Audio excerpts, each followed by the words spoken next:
getting that. Strange fruit hang from a tree, on the leaves is running that. Do it right, make it on the yike. Africa, I'm heading back. Niggas in the street, black on black. Kill him with the heat. Cut off his heat. Put him in check. Mental moves to make the cash. Mix blacks to dilute black. Don't want blacks to produce. All right, we're just gonna take a couple of seconds to make sure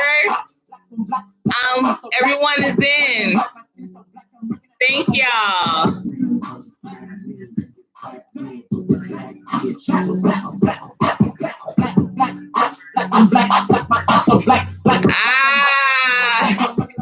Lucky winner, Miss Asia. What's up, glowers? What's up, glowers? Official Cash App winner.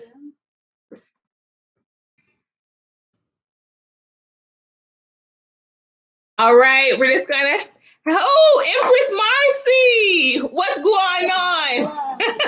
All right, y'all know what it is today. It's Malcolm X Day, y'all. That's the reason for the season. Ooh, Black Princess made it. All right, glowers. All right, Asia's our official Cash App winner for today. What is going on? What's going on, glowers? I love that. Okay. Oh, okay, Empress. Thank you so much. Thank you so much. All right, Miss Elite is here. Oh yes, Mr. X was definitely a cutie. Okay, was a cutie, and we're gonna get into it. We're gonna talk about the love, and how that helped transform him. Right? Exactly. What's going on? I love y'all. Thank y'all so much. I see my ladies are tuning in today. I love it. Yeah, Malcolm was a ladies' man. Do not get it twisted. Y'all, that's my cat. My cat's trying to get some time in today.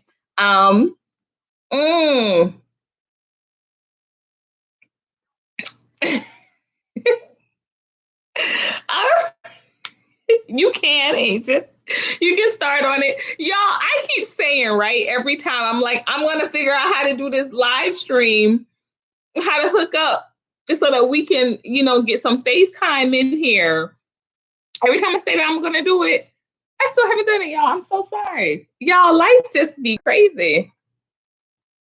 Who's still doing their fasting? Who's still doing their fasting? Me too, Black Princess. I'm all the way. I'm a cat girl. I'm a black cat girl. Y'all, I do have a Malcolm X playlist. I was definitely going to they fluffy with calls. I was definitely going to let that just ride out today.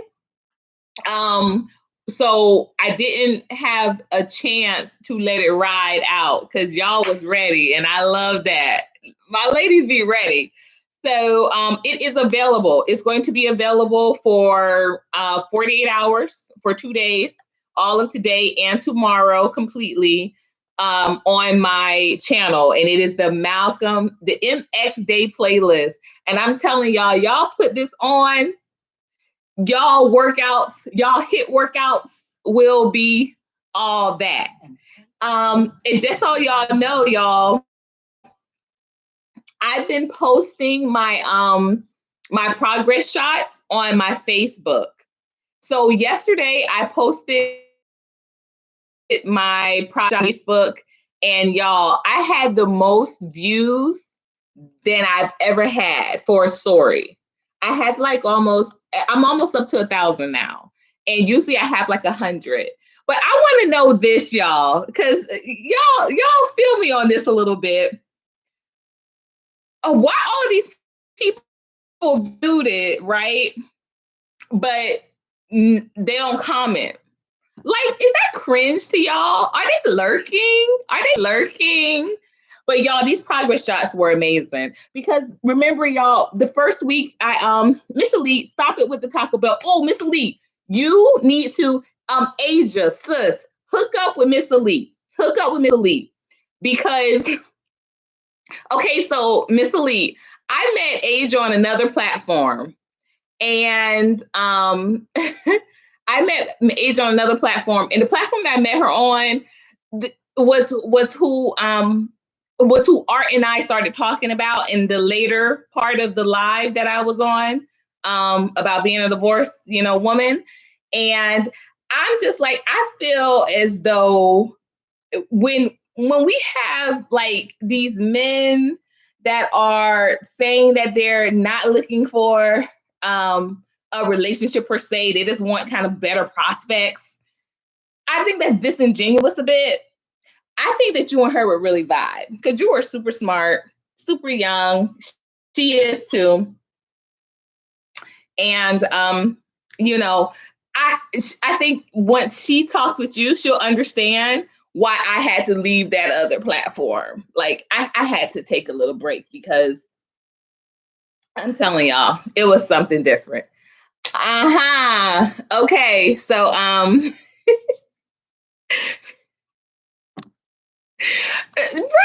totally looking. And then let me tell y'all something too. Okay, so in my messenger, right? We're gonna get to Malcolm in a second, but I feel like, I feel so cool like being with my people right now, y'all. My energy is definitely up. Y'all got me glowing. All of these guys were like, hit me up in Messenger. Like, I got like maybe about 50. All right. And y'all, I was like, oh, make sure you like my page. Make sure you join my live. Make sure you do this. Make sure you do that. Y'all, how about only 5 people subbed? But you want to be up in my messages. You want to be all up in here. And y'all, I put so many people on block. I'm so serious. I just put so many people on block. Like, there were guys that were like, oh, I just subbed. And like, dude, like, do you think I'm not watching my count? Like, I can see you did not sub. Oh, Black Princess waking up. Y'all, let's put some glowers up. Put your light bulbs up. Put your diamonds up. Put your firecrackers up. Whatever you got, put them up. Hey, Simi made it. Simi made it. Woo, woo, woo. We got our people coming in here. We're going to celebrate. We're going to get Malcolm live today. Y'all, look at us just like women. All right. In this chat right now, it is all females celebrating the man. Celebrating the man that became the legend, that became the icon, Malcolm X. We are throwing up our X's today for you, Malcolm. Today he would have been 95 years old. Can you imagine? Like, put up these glowers for one time. This man would have been 95 today. So that's just incredible in itself. But you know what? I think even more so than that, which is very funny, and Miss Lee, I would love for you to speak on this. Malcolm had no sons. Can we put something glowing up in here? I'm gonna do some stars. Malcolm was a star, absolutely, but he was the epitome of a glow up. How was he the epitome of a glow up? I say because I always say that accountability is the biggest part of, and I buffered a little bit, excuse me. The accountability is the biggest part. And Malcolm did that out the gate. And I'm telling y'all, if more of our men would be accountable out the gate, like, when he got out of prison, he hit that ground running. Right. He has a couple of grandsons, one of the most visible ones got murdered, died in another country. I say murdered or assassinated. I just think that, he was beautiful. He was a good looking brother. He was conflicted, there were some issues, but he was definitely beautiful. And all of his daughters, beautiful. But I think that that's so key, right? To being able to really glowing up. That literally, that's what and Black Princess, drop your link. Drop the link for your page, for your channel. Black Princess is our moderator in the room. Woo, woo, woo. She got the wrench, y'all. But she is having a live tonight. I will be featured. Please come back and join us. It is 7:30 Eastern Standard Time, 4:30 Pacific Standard Time, because Black Princess is a Cali girl, y'all. But I'm familiar because my grandmother who was the mayor of Daytona. She actually she spent most of her career in San Francisco. So, and she is whom Golden and Golden Gates. My foundation is named after. It's named after her and my mother. So Golden and Golden Gates, put it together. Her last name was Golden, and she was in San Francisco with the Golden Gate Bridge. So at any rate, we will be back on tonight at 7:30. But we're going to go. I'm doing an extra hour today on this live, y'all. We are going to let this build because I think, we definitely need it. Black Princess, well, you are today. You got that rich lady. So definitely drop the link for your channel and so that we can all be tuned in for later. So, but yes, Simi, I absolutely agree. I absolutely agree. If he was alive, I think that, we would just have so much wisdom that is there, especially for our men, right? Because I just really think that, our men really just don't have the role models. They don't. And, I always say I am fortunate. I don't sugarcoat. I don't try to hide it. That, I married very young, not even 40, Asia, right? And never got to meet his twins. Never got to meet. Remember, Betty was pregnant with the twins at the time of his murder, right? And the beautiful, illustrious Betty Shabazz. Amen. Betty Shabazz. Yeah, she was pregnant with the twins at the time of his murder. So had 4 daughters, no sons. Y'all, that's scary. I remember seeing, I don't know if you guys have ever seen this, but there was an interview of this nurse. And she was an intensive care nurse. She was what do they call it when it's the baby, people that deliver the baby nurses. But she said that hands down, 9 out of 10, this was a really famous interview. It was years ago. I want to say about, and if I'm buffering y'all, please excuse me, because we have bad weather right now in Miami, really bad weather, like a major storm front is moving in. So I might buffer, but I'm not going to end the stream. If I buffer, I got to buffer through it because Malcolm, I'm throwing it up today for him. But yeah, there was this nurse and she said that, not for sure, if there were 2 babies in that, and they were in critical condition, she's putting all her money, she's putting everything she's got on the girl being able to survive. And I just thought, isn't that incredible? Isn't that incredible? That this is someone that had like about 20, 30 years as a baby nurse. And she said, just hands down, if she has anything, if she has any say, she's thinking that, what, the female baby is going to survive. If there's anything critical going on, the female baby is going to survive. That is just so incredible to me that, that strength is there. That strength is so evident. And, but Martin had sons. Martin had sons and he had daughters. And if I'm not mistaken, the only children of his that are deceased is a daughter. And what's interesting is that I saw the daughter that passed. I saw her 4 months prior to her passing, and she did an incredible speech. I was still, pregnant with my daughter at the time. It was in Virginia, and she did an incredible speech for.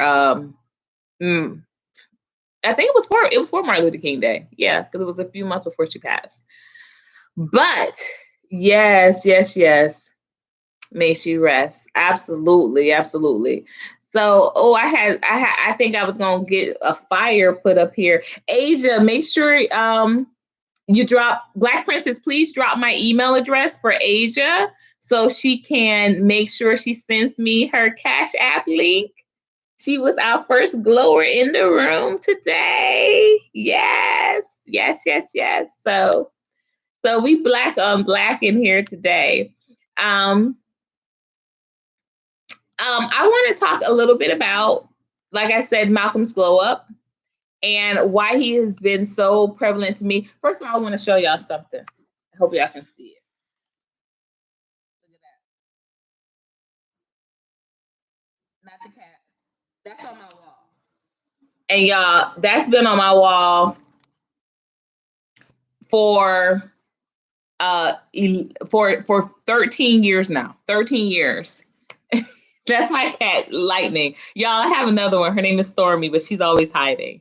But that Malcolm has been on my wall for not that particular one, but that 13 years. No matter where I've moved, and I've moved a lot of places, I always make sure I have that. I always make sure I have Malcolm with me, right? But let me tell you what happened. Let me tell you how God works, y'all.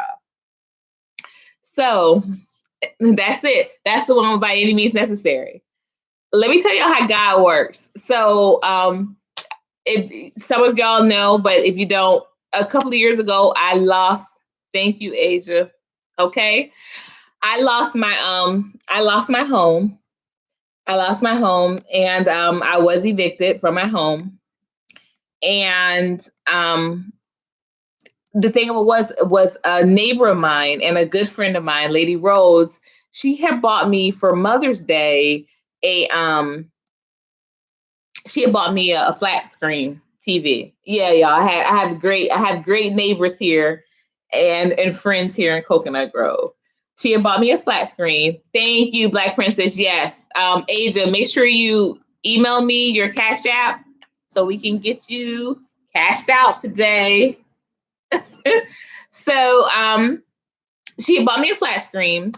And when I was, packing up and leaving this home, I had put the flat screen in the box, but I also put my Malcolm X picture in the box.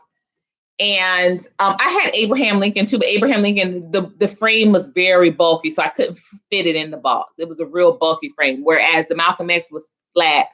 And I had the print of if you guys have never heard of it, but it's a really cool print. It's called Easter in Chicago, and it's like four boys, and they are so dapper, and they're just sitting in front of this old school car, because I want to say it was like the 1920s, but it's a really cool print. It's called Easter in Chicago.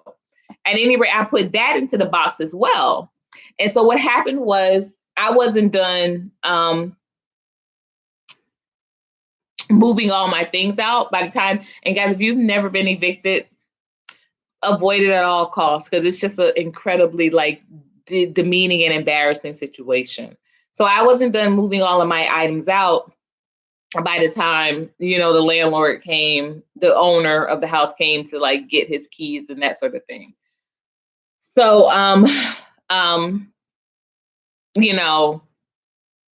they had, and this was such a harrowing experience too, because they actually gave a couple of corner shisty dudes, and I got a story about that another time. But they gave these shisty dudes from the corner a couple extra coins.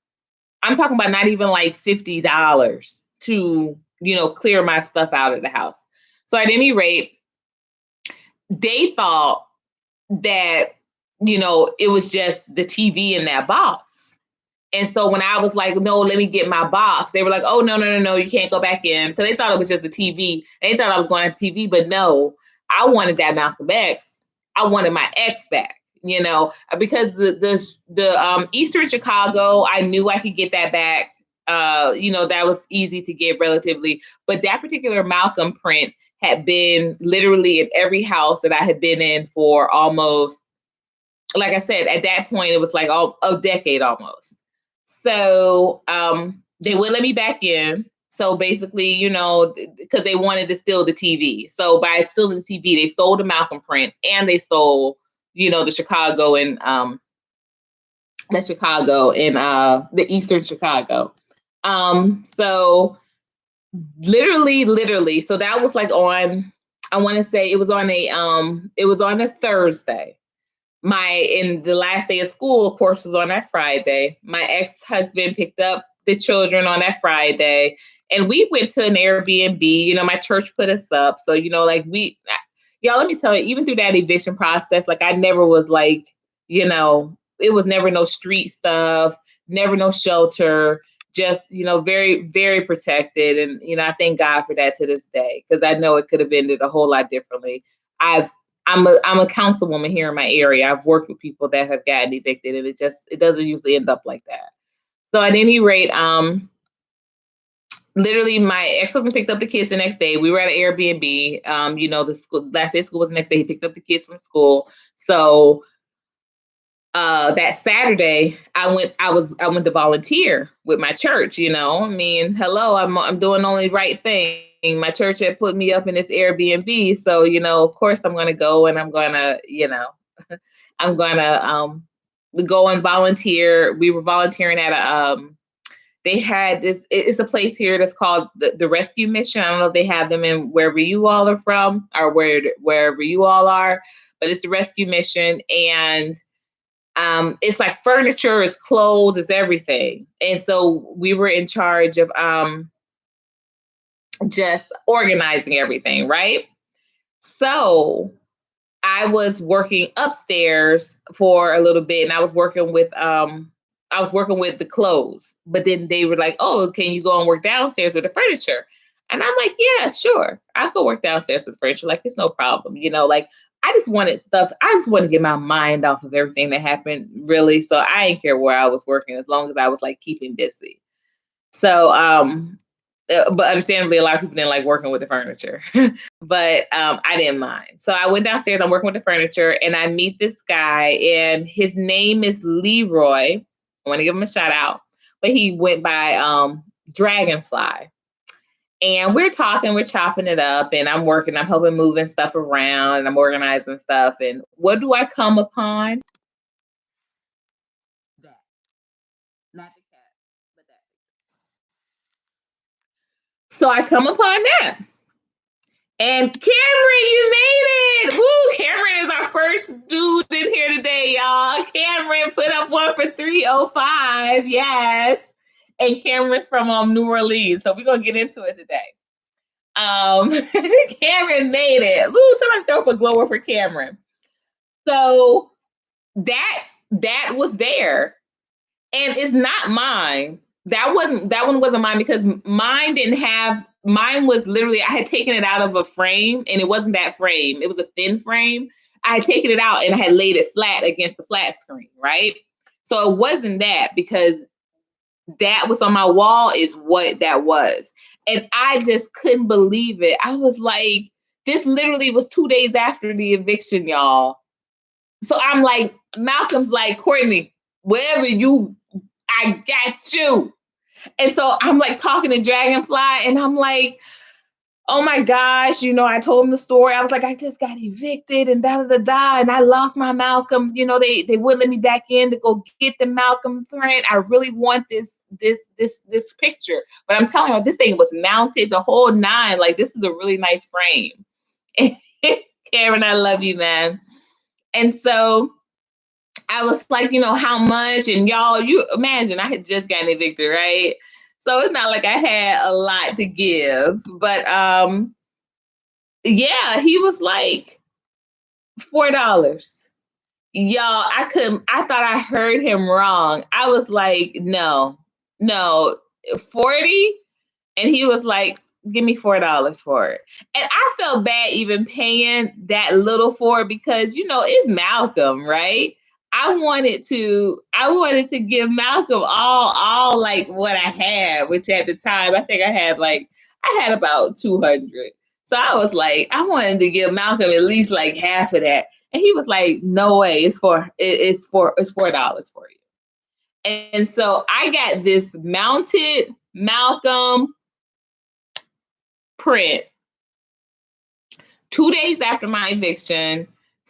Clearly, this is worth about, because like I said, it's mounted, the frame, y'all can't tell, but the frame is like really, it's like the sturdy, it's mounted. The casing is in glass, but it's a very nice thick plastic. This is easily $60-$70. And he gave it to me for $4. So light bulb today, light bulb in my candle, my lighters for Dragonfly Leroy Jones. Okay. So Malcolm X, we're gonna get into it. Malcolm X, as y'all know, would have been 95 today. This is why I'm here today doing a live. Y'all know usually we glow live at 5 on Wednesdays on What's Glowing on Wednesdays. But today we're doing this today, especially for Tuesday, to throw it up for Malcolm today. Just an incredible man, an incredible legend, incredible icon who honestly was true to the game for 9 innings. Y'all, if you don't know, there is a wonderful song I want y'all to know. It's on my playlist too, because I want y'all to do this playlist, y'all. This playlist will get you right. But it's called The Funeral by The Clips. And if Black Princess finds it, she will put it in the link for you. But it's by The Clips. It's called The Funeral. It was produced by Pharrell. This thing came out my senior year in college. It was when Pusha T and Malice was still rhyming together, y'all. So I'm giving y'all a little bit of history, giving y'all a little bit of tea, okay?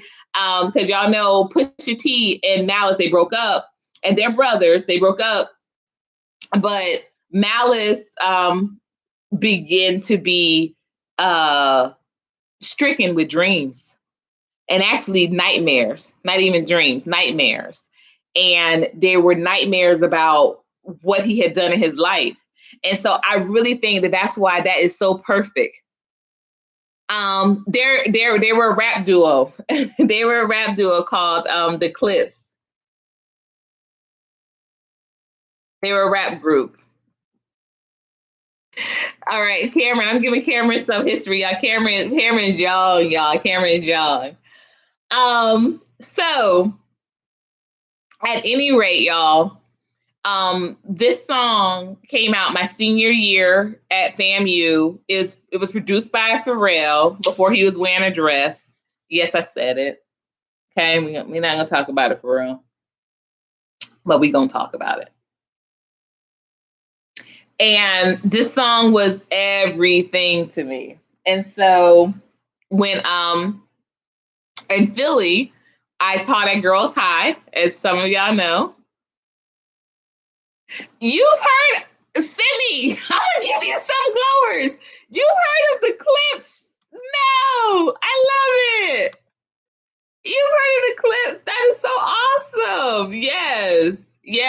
Yeah, they were huge. They were huge. Like, and you know, Cameron, I'm also surprised you have heard it because you're from New Orleans. They did a really good song, a really big song with Birdman called "What Happened to That Boy," and that was filmed, if I'm not mistaken, it was filmed in New Orleans. But they were really big. They owned the summer. Like, what summer was that? Like 2000, 2001, 2002. They just were really big. But yeah, y'all, if you know. I love it. I'm looking for my glower. Malice started getting stricken with horrible dreams. And, you know, and he says he has them literally, and he has multiple of them, you know, nightly. And they were just really conflicting him about proceeding with his life. Yeah, look it up, Cameron, about his life, you know, because as y'all know, as some of you might know, Cameron doesn't know, but they were, the Clips were, you know, they talked about their lives dealing drugs. They talked about, you know, the murders that they'd seen. And so actually, they started to hunt them. Now they were from Virginia, but when they broke into the scene, they were just all throughout doing rhymes, you know, with everybody. And y'all know Pusha. Oh, yeah. So Cameron. All right. So this might be a better context. So Pusha T was the one that kind of, I will say he took him down. But y'all, I think he humbled Drake Can we put a glow up for Pusha T for humbling Drake on that?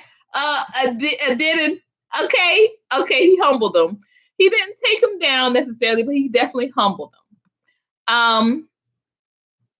So at any rate, I want to know, is Miss Elite still here?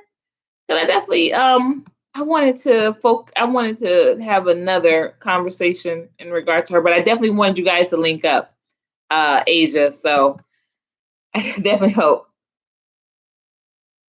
I'm good and grinding. I don't even know I'm good. Wow. I remember grinding, and there was one they had really good. Frontin. That was a big one. Yes, he humbled him.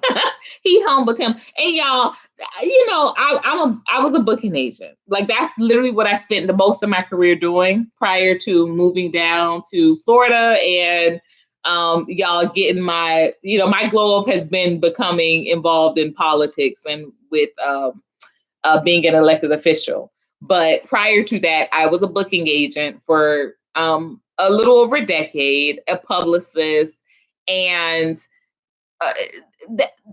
Drake did not have a comeback. So that whole, J Live had to call him up to squash it because he was really about to end some career. No, if he could have, he would have. If he could have, he would have. He had nothing. And I just think that has been one of the biggest letdowns to me, that people just really let him go with those lies about him not being him being gracious and not ending Pusha T's career because he was so able, because his comeback was going to be so brutal. I don't buy it for a second. Hang it up, mount it like it's like Malcolm on the wall there, Drake. You had no comeback for Mr. Pusha T. You had none. So at any rate, but The Funeral was my song that introduced me to them. And when I taught dance at Girls High after college, Malcolm X Day. So my ex-husband was in law school at UPenn, University of Pennsylvania. And one time for the Ivy League, one time for those Quakers. They had a Malcolm X Day. And I brought my girls in to dance. And my girls, when I tell y'all, my girls tore it up to that song. Y'all, definitely. Like I said, this playlist will get you guys right. It definitely will. It has, some classics on there. It has some, some oldie but goodies, because y'all know Malcolm liked to dance, y'all. Malcolm liked to dance. I don't know if y'all saw Malcolm X, but when I was pregnant with my son, y'all, I used to watch Malcolm X every Thursday. Every Thursday, because I wanted that to be so embedded in him. I really did. And my son's middle name is actually Malcolm. Well, part of it is Malcolm. The other part is my dad's name. But my son's middle name is Malcolm because of that to this day. Excuse me, I just checking this message here. So yeah, so I'm telling y'all, I got you here, Asia. I got you, love. I got you. Okay, so expect that shortly. All right, let them know. Here it pays to be on time. All right, as y'all know, our first glowers in. They put that light up. They put that glow up, and you definitely get rewarded. So yeah, so we're talking about it. We're getting into it a little bit. Of talking about the ultimate glow up and what makes a glow up. And the reason why I always say that Malcolm X exhibited it. Malcolm X exhibited the ultimate glow up just because of the fact that he was accountable for his life before, right? Can we talk about Jay-Z right now, y'all? Can somebody throw up these light bulbs right now for his daughter that got those DNA results back? Y'all, but I heard she's doing some cease and desist to some YouTube content creators, and I can't afford to get um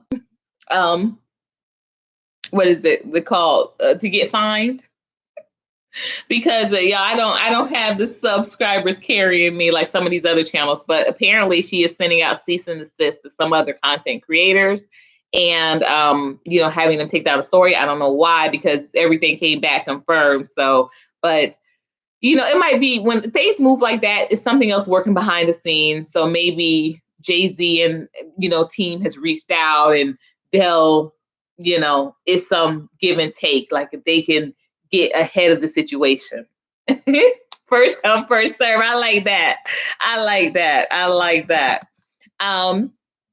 So they can get ahead of the situation, if they can say, hey, if you can help us kind of keep this story at bay, we can put you together a lot sooner. So, her lawyers might be doing it because of that reason. But yeah, I think being accountable is so much a part of growing up, because that's not necessarily growing up, y'all. Y'all know grown people. Can we talk about it? Can we put those labels for it? Grown people in your lives that they grown, but they're not trustworthy. They're not accountable, and they don't want to do right. They don't want to do right.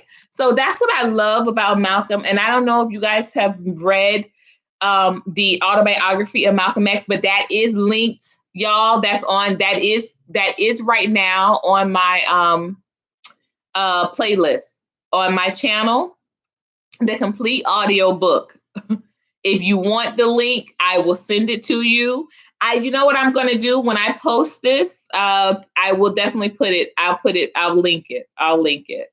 So the complete audio book. So if you don't have time to read it and you just want to get those words in while you sleep, if you just want to get those words in while you work out, while you're cleaning up around your house, whatever you're doing, it is the complete audio book. It's amazing. And guess who it is narrated by? Joe Morton. Joe Morton, y'all. So very cool. No, she didn't need the DNA test, but she did. Because that's the number one thing. Because the boy never got it. I think the youngest boy never got it. He didn't need it either, and he's been paying her off. But there was a gentleman that came out about 2 years ago. And, he never got it. And so he was very quickly dismissed. But his daughter, this daughter has his smarts too, because she, didn't wait because he was never going to give up his, right? What she did was she just had it tested, and then they had it compared and matched against other people that had been registered in the DNA registry. And with that DNA registry, they just cross-reference, and all of these people that were pulling up that she's related to because of her DNA are these people that have been linked, visibly, to Jay-Z. There's a cousin. I think somebody else was an aunt. So she was linked to the grandmother who he talks about and references in several albums, several albums. So yeah, she did it the smart way. Yeah, of course. Yeah, no, she looks just like him. And you know what, y'all? I will say this too. Unfortunately, her mother, she is stricken. She has MS, muscular sclerosis. But she is wheelchair stricken. But in her youth, she looked a lot like Beyonce. And I want to put that out there. She did. Somebody was saying, oh, he should have known better because talking about the girl who raised the daughter. They were like, oh, well, he knew that I wasn't his baby because she didn't look like him and she didn't look like the mom.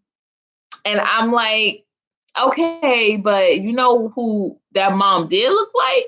And that's why I think also why the features came out so strongly. And I think that's also too why she looks so similar to Blue Ivy, because that mom definitely, I mean, we all know Jay-Z had a type, right? I mean, everybody knows that. He always liked light skin. He always had a problem with his own features.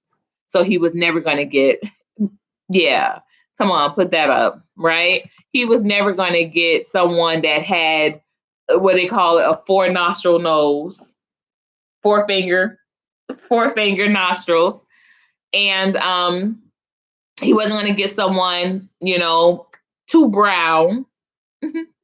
He wasn't going to get someone with the, you know, the type of feature. So he never was into that.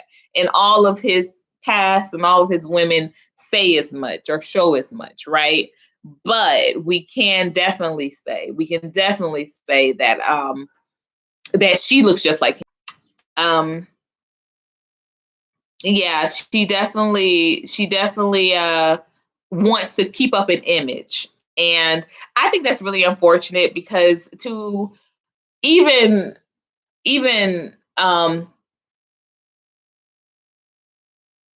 be a part of the denial is definitely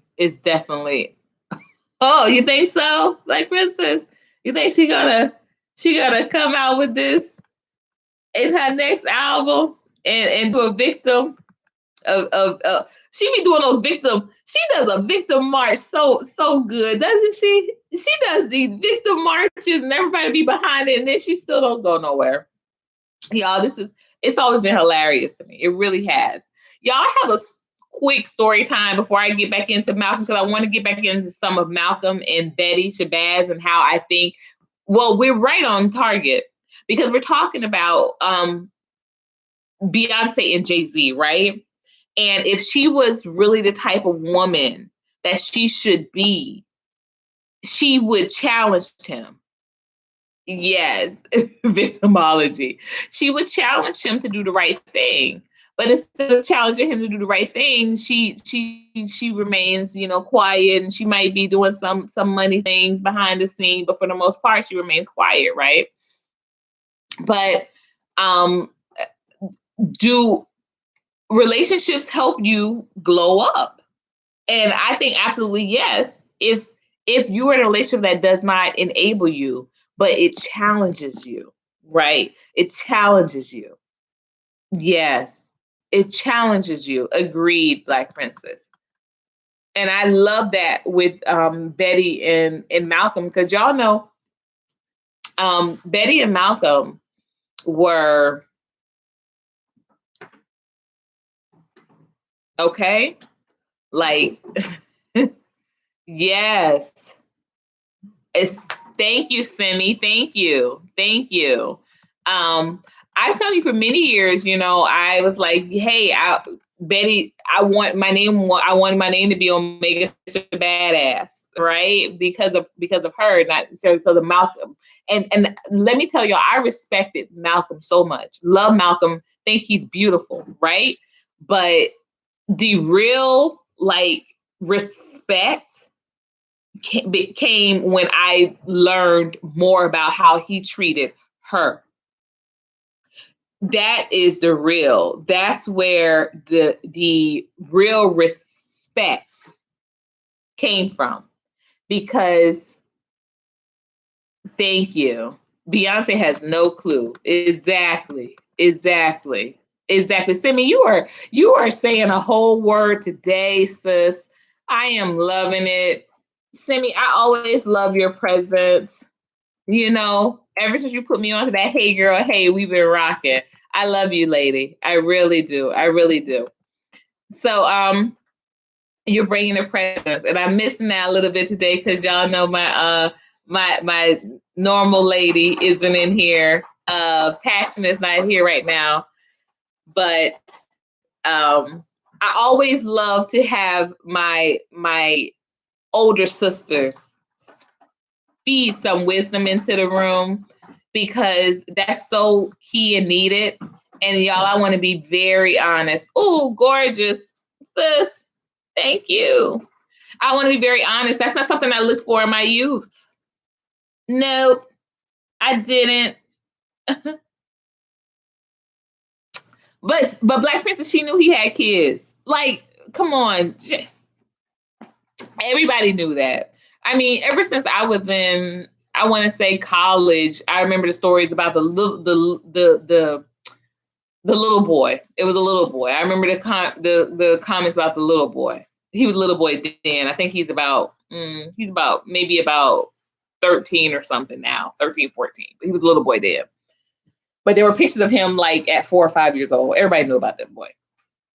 But no, thank you. But I want to say that we do need to rely on our elders, our some older wisdom, because without that, like, we don't have people feeding into us, the path that we need to follow. And speaking of that, there is a great interview. I'm gonna link so much stuff. I cannot wait till I post this, y'all, because I'm gonna link so much stuff. I promise you I am.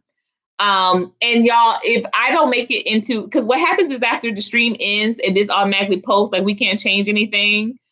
But I do put it in the comment section, because I did that for the video that I was talking about, Goodbye, Uncle Tom. I did it for the comment section. I linked it in the comment section. So if y'all go back to that, I think it was the Glow Goes Live. The Glow at Live starts now. If you go to there, you can see the Goodbye, Uncle Tom linked. And it's an amazing mockumentary. And it's called a mockumentary, but it was supposed to be filmed during actually slavery time. But it took slavery time up until the 70s. And so it wasn't, of course, there weren't, cameras during slavery, but it's a mockumentary, but it's really good. And I did link it in the comment section of the Glow Goes Live at 5 video. But in this one, I'm going to put in the comment section. Yes, the Jungle Telegraph. Simi, you are lighting me up today. You are lighting me up, girl. You light me up. But absolutely. But in this comment section, I'm going to link the interview with Ella, who is Malcolm X's older sister, and she was. This interview was just phenomenal. And she was speaking about, my cat's nuts. But she was speaking about how, she wasn't taking credit. It was a very humble interview, but she was basically saying how she was just like, keeping Malcolm on track, getting him right, telling him, she didn't like his hair when he was conking it, being a confidant for him, and just speaking some wisdom in him, because Malcolm's mother was institutionalized shortly after his father's murder. That's right, Cam. That's right, Cam. I love my kitties. I love my kitties, Cameron. I do love my kitties. Cameron, we do need to link up. So make sure I have your number. Make sure you text me your email address, because I have that screenplay ready to go. And Cameron does some film work, y'all. Cameron is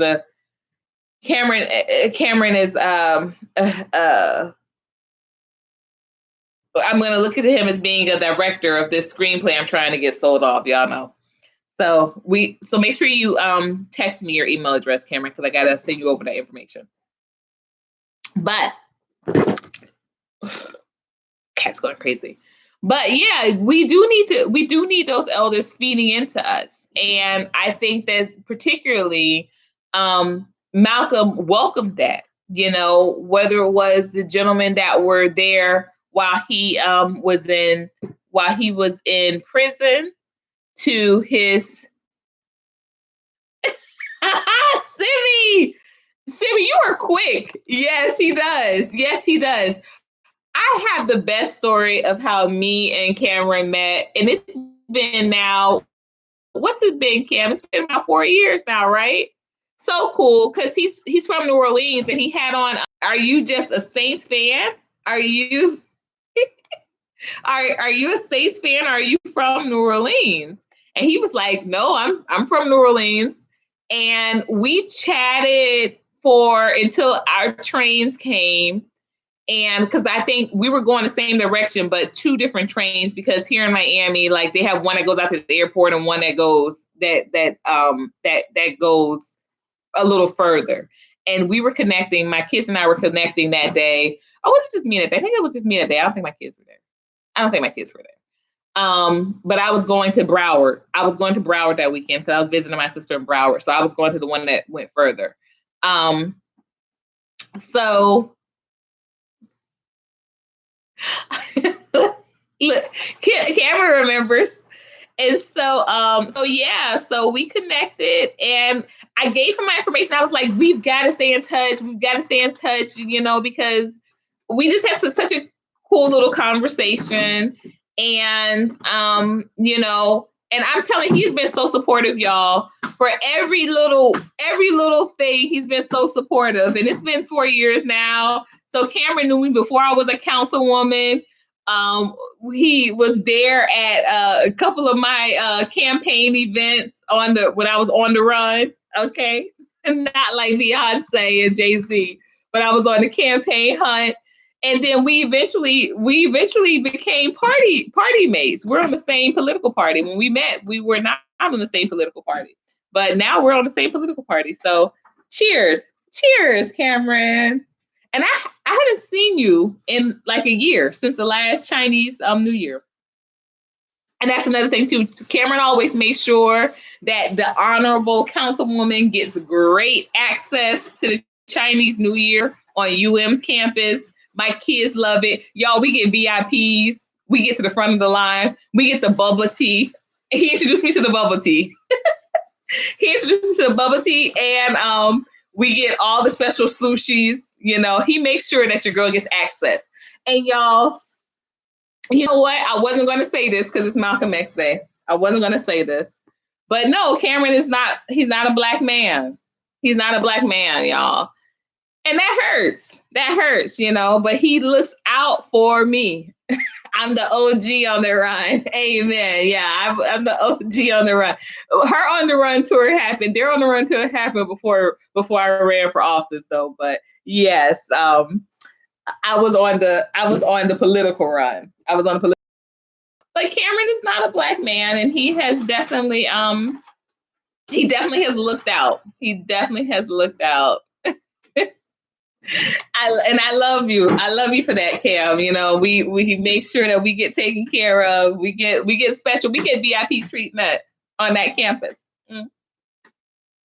Y'all, I get treated better than when my ex-husband taught at UM.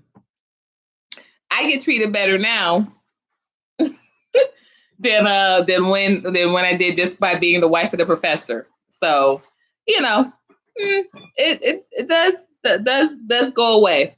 It does go a long ways. I love this guy, y'all. We've been rocking for a few years now. And just, when he says he's gonna do something, he comes through. He's always been very dependable. So yeah, but we need that again. We need our men feeding into our women. We need our women holding our men accountable and vice versa, right? But I think that is such a big part.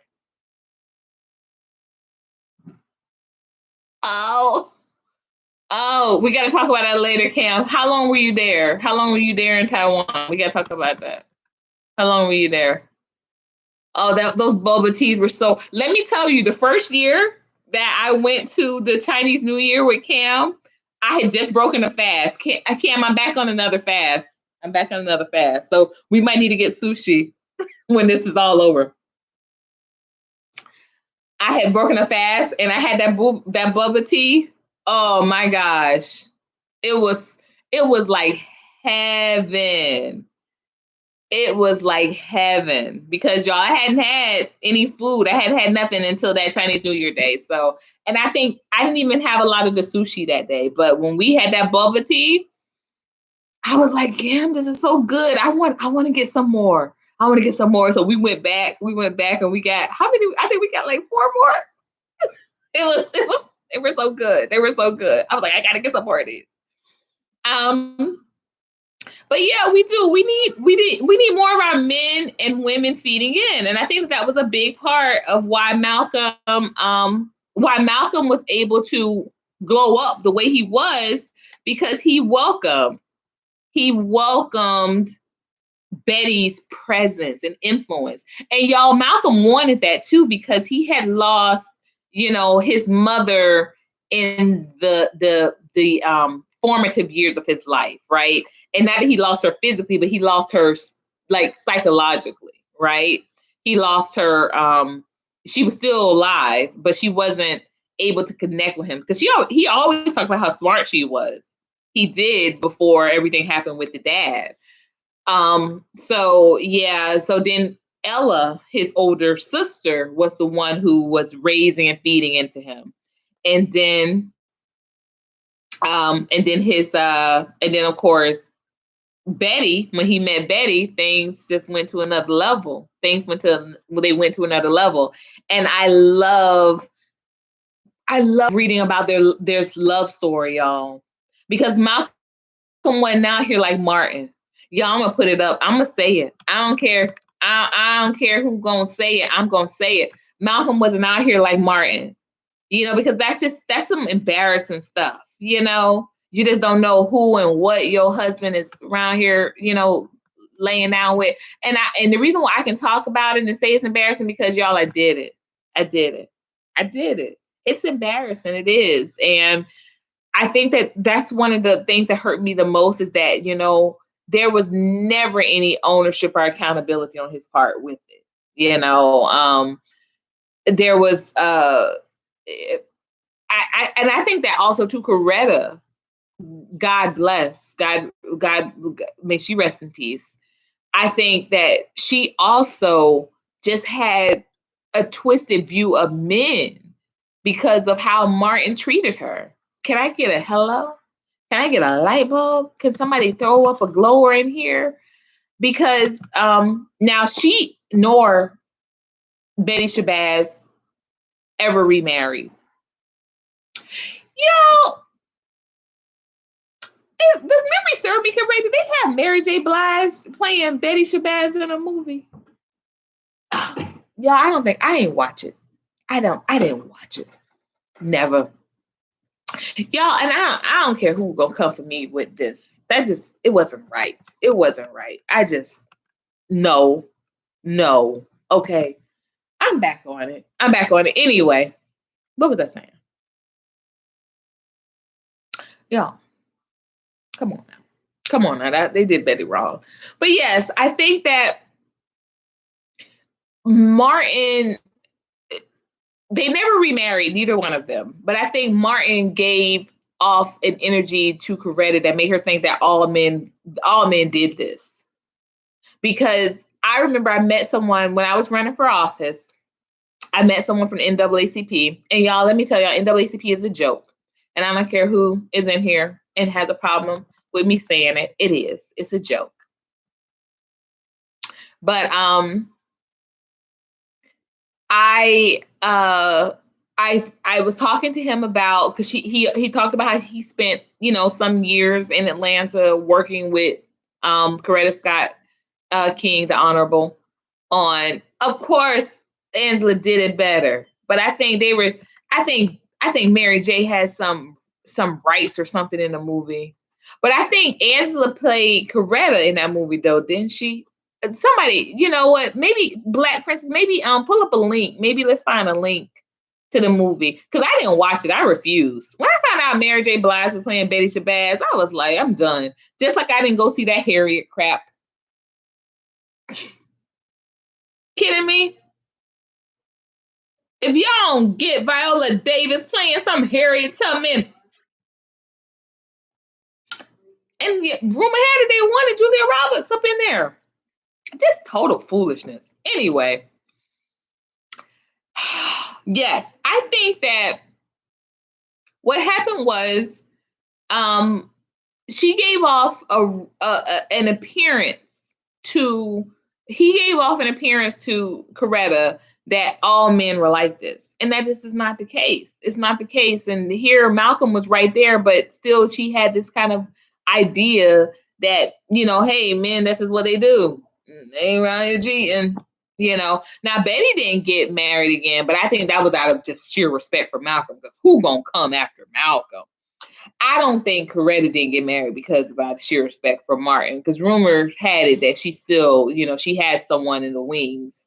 But I ain't seeing none of that. No Harriet, no Betty and Coretta movie, none of it. But yeah, I think that Betty was very serious, or just her respect for Malcolm, period. Like that just wasn't something she was going to do. But Coretta just wasn't going to do it because, these men ain't about nothing. Because basically that's what the NAACP person told me that she was like. She was like, well, he was a great man, but he was still a man. And I hate to hear that. Let me tell you, I dated this guy. And y'all probably hear me talk about this guy very consistently because y'all only dated two guys after my divorce. So, and y'all know I've been single and celibate, 5 years now. And yes, Cam, I'm still single and celibate, Cam. I'm still holding on. Cam knows I am a woman of virtue. I am a woman on a glow up. Cam has witnessed my glow up. Y'all, he really has. Yes. 4 years ago, we met when I was like literally just out of my last relationship. We sure did. We met when I was just out of my last relationship. And yeah, it's been a glow up. It's been a glow up. But he said that she was like, oh, he's just a man. And that's something that the ex, not my ex-husband, but the guy that I was in a relationship with before, this celibacy journey. That's what he used to say all the time. He'd be like, well, I'm just a man. I'm just a man. And I'm like, why do men have to reduce themselves in saying that?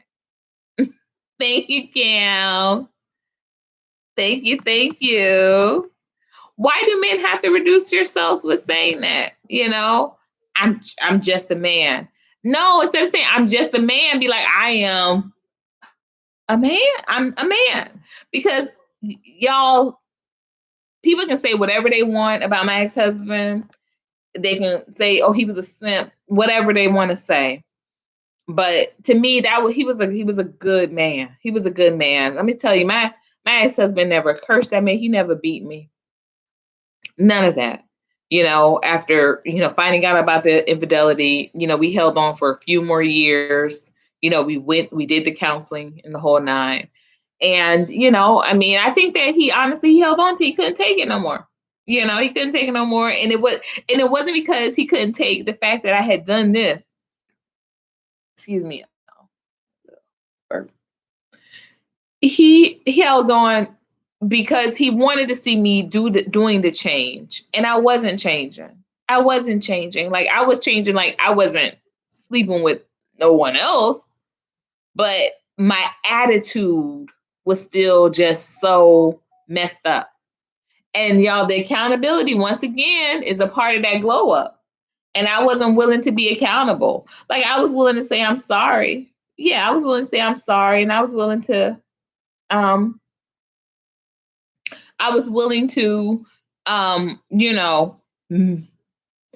mesh things to being, to for us to be, continue to parent.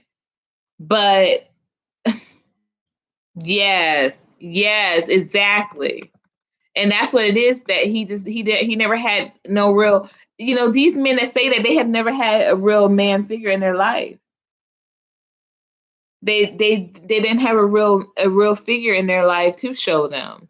And I had met this gentleman, Black Princess, you're gonna love this.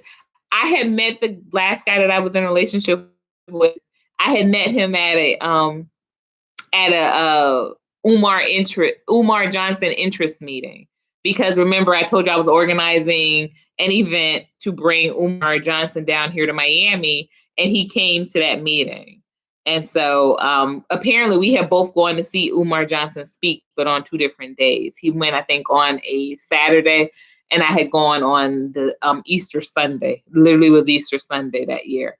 And I ran into someone that had met years ago when I was a trainer, years prior when I was a trainer at the gym.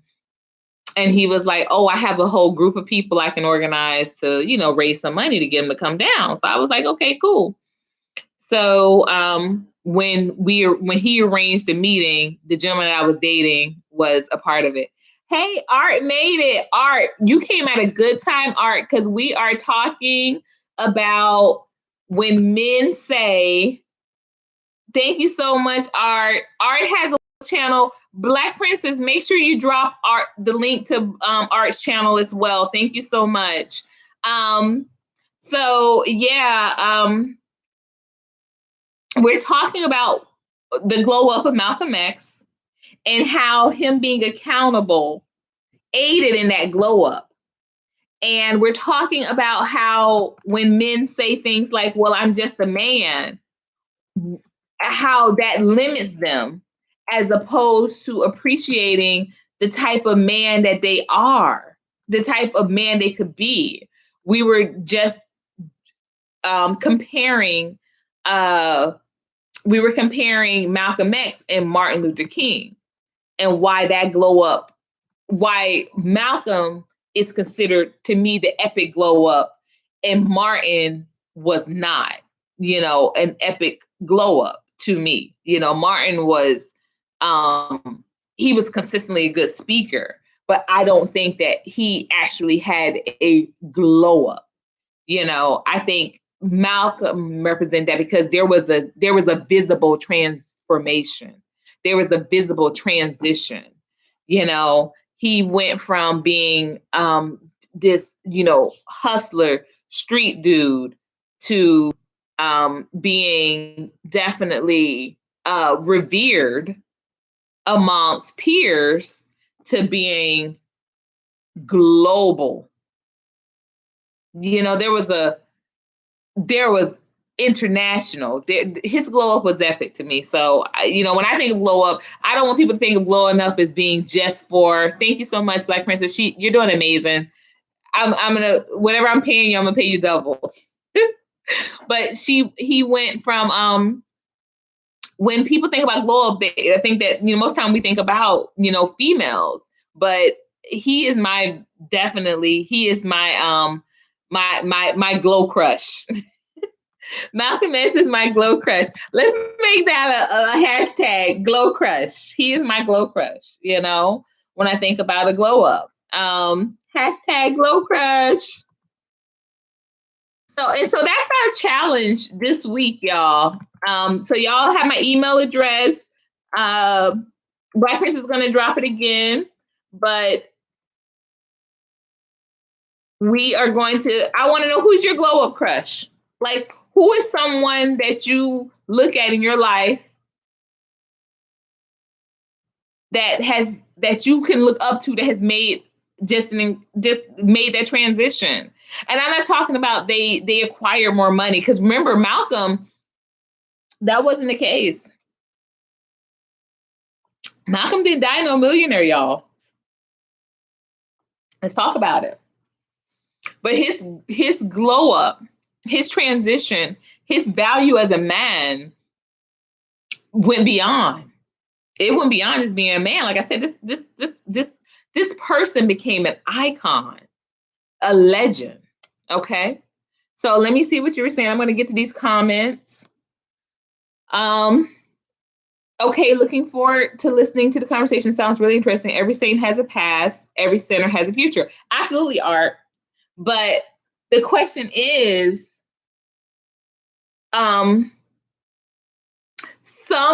of us own our past. We were talking about Jay-Z and what's happening right now with I don't know if you saw, but he has some.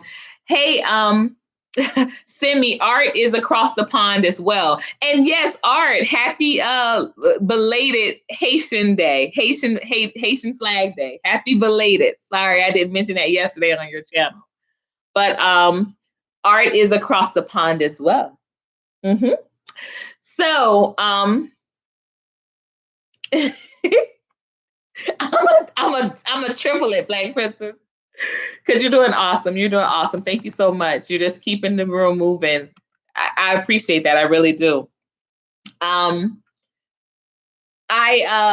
think that Art, what we're talking about specifically is why some men, instead of like literally owning that past and using that to glow up, they kind of sweep and hide it. We talked a little bit about Drake. We got into it earlier. Yeah, you're gonna love this playback, Art, because we got into it. We were just ladies in for a little bit, Art. So we have another gentleman in the room named Cameron. But prior to Cameron coming in, we were holding this room down, ladies, weren't we? And we were talking about we were going over some little nuances. And then when Cam came in, we were talking about the clips. And he didn't know who the clips were. So we were explaining to him who the clips were. And we were talking about how Pusha T humbled Drake. You know, I think that we need to really look for those moments to look into ourselves, right? We don't need to look at those moments and be like, oh, who do you think you're talking to? Suit up. That's why, y'all, when I tell you I get emails every day.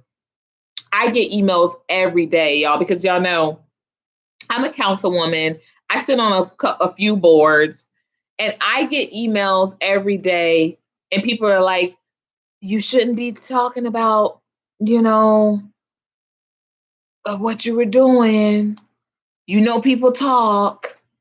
People talk. And I'm like, I need to talk before they do. Walking in your truth, absolutely. Absolutely. Glower, absolutely. We need to walk in our truth. And, you would be surprised how many people contact me and tell me not to. Hey,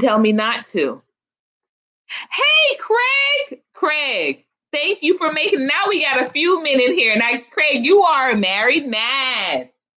You are, Craig, we put up that 305. 305 is repping in here today. I'm proud of y'all. I'm proud of us right now. We got some 305s. Hey, Craig, how are you? And Craig is the father of boys and a daughter, but he has mostly boys. And Craig, I've been walking in my truth for a minute. And Craig knew the guy that I was engaged to, right? Tell him, Craig. Craig said, he felt like I was too mature for him. Y'all, and this dude was older than me. That's how crazy it is. This dude was older than me, but you know what? I was not true to myself. Oh, Craig, you were just silent. Why didn't you weigh in when we were talking about push? Now, Craig is a producer, y'all, and an artist, and a rapper. Craig, you didn't want to weigh in talking about the clips? Come on, Craig. Craig, you about to get fired on your day off, Craig. Y'all, I'm gonna light you up, Craig. How you not gonna talk about, how you not gonna talk when we were talking about the music? We were talking about the music. Yes, Craig is a husband. He is a father. We have no, Craig. See, this is where we get into it. Me and Craig, and we've had some disputes. They for the most part they've been civil, but we've had some disagreements. No, Craig, this is where, come on, it's his past. No. Who are you talking about with Beyonce and Jay? She has to accept it? Well, of course. See, you weren't weighing in on none of this. I'm really mad you've been in here. Bro, something is like, that's weird. I'm telling y'all, YouTube is like that. If you're not engaging, they don't count you. So I wouldn't have known. I don't see you until you talk. Yeah.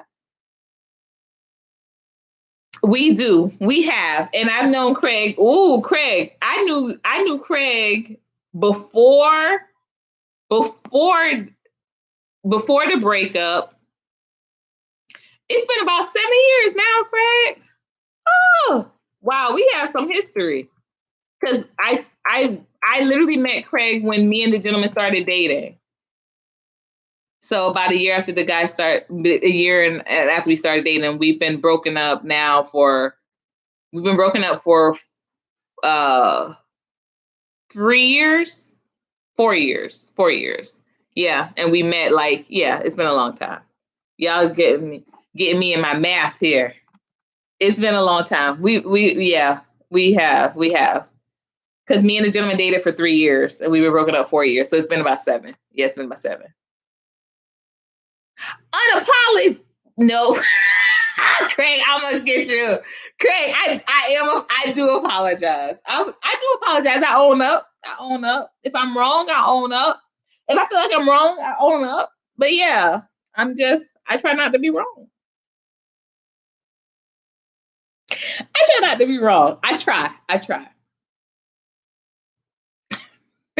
But no, it has always been love. It really has. It's always been love. It's really always been love.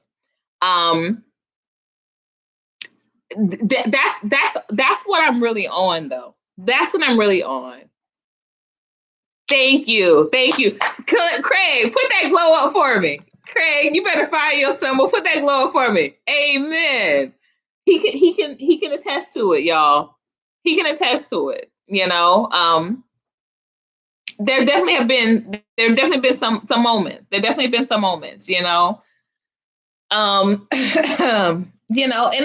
there will be as we grow, as we go on, there will be, right? But the grow up is it's a blessing to be able to grow up. It is. But the glow up, that's a choice. And I think too many of us in our communities, we are not addressing the accountability factor. We're not using the accountability tool. So in a sense, we are not growing up. Yes, get the lights up, y'all. Thank you, Princess. Yes, we're not glowing up. We're not glowing up because we're not using that accountability tool. We're not using that accountability factor. And I want to see more of us doing that from both sides, from the men and the women, because I think, as Passionate always puts it so eloquently, that creates, that lack of accountability creates a barrier. And that's why we're not doing this. Has anybody seen the recent statistics with, what's going on with our relationships right now in this lockdown? Domestic violence is up for both men and women. People are in here fighting in their homes instead of loving up, y'all. And I can tell y'all from me being, single and celibate, I wouldn't be fighting nobody right now. Let me just be very real. My children are here, but I'm going to be very real. So I think that's what was so profound to me about Malcolm. And y'all, I saw this early. Like I said, when I was pregnant with my son, I watched this movie every Thursday. I read Malcolm X. I read Malcolm X when I want to say my first year in Philadelphia. But y'all, I wasn't ready. I was not ready. Thank you, Black Princess. I've seen that, Cam. Yeah, I've seen that. That's what they're saying. They driving across state lines. They go into states that are already open so they can get with their people. I've seen that. But I wasn't ready when I first read. Has anybody else read the autobiography of Malcolm X? put up a glow symbol if you have. I've already put mine up. I put several up. Because I am going to link that, y'all. I'm going to put it in the comment section of this video when it posts live. I'm going to put it in the comment section. It's the audio version. So you can just literally just listen to it. Because I'm telling y'all, it's life-changing. I listened to it my first year in Philadelphia because y'all know that's where Malcolm set up most of his temples. You know, he set up most of his temples. It's true. It's true. Don't we all? Don't we all? Don't we all, Black Princess? Don't we all? Put up a light bulb if you have read the autobiography of Malcolm X. If you, I haven't seen any other light bulbs go up, so I'm just assuming that you guys haven't, and so you have. Perfect. All right, so I'm gonna put it up because I think that you probably to still enjoy it. Even if you have read it, I think you would still enjoy the audio version because with Joe Morton narrating, doing the reading is spectacular. It's really cool. But when I read it my first year, I wasn't ready. Simi, you've got to. When you have this link, you can just put it on and listen to it. It's great. It's great. But my first year, I wasn't ready. And I really wasn't ready, y'all. Like, I was playing like I was about it, and I was not. I'm not even gonna lie. I just was not about it. But I ended up picking it up again, of course, when I was pregnant with my son. And when I picked it up when I was pregnant with my son, I read it like 2 more times. I read it 2 times during the period of those 9 months. I read it twice. And love this book so much. Like, I wrote a foreword to myself. But when my nephew was graduating, and he's a cop now, he's a cop in Atlanta now, y'all. Big up to Mr. Jamal. When he was graduating from high school, I always buy him Jordans. So of course I was like, okay, I'm gonna buy you some Jordans, but I'm gonna give you something else. I'm gonna hand deliver it. Because back then I don't know if they still do this, but the shoes had to be shipped from eBay. Remember that? It was like a catalog for athletic apparel. So I had some shoes shipped to him. I was in Charlotte at the time and had his shoes shipped to him to Atlanta by the time of his graduation because I was coming for the graduation, but I wasn't, you know what? I just didn't do a lot of mall shopping when I was in Charlotte. I was always ordering something. And we had a really nice mall called South Park Mall. That mall was legendary, really legendary. Like, it was the first time I had been to like a high-end mall. Like, stores were like Louis and stuff. This is before moving down to Miami. So this is when I really realized that Charlotte definitely had, there was money there. There was money there. And I knew because of the neighborhoods that we stayed in, they just weren't like neighborhoods in Philly. Charlotte, their middle class was like low upper class. It wasn't like middle class. It wasn't like, bus drivers. It was like everybody owned their businesses and stuff. And it was incredible. Generational wealth was definitely very much popping. I don't think Cartman was there, but they had Cartier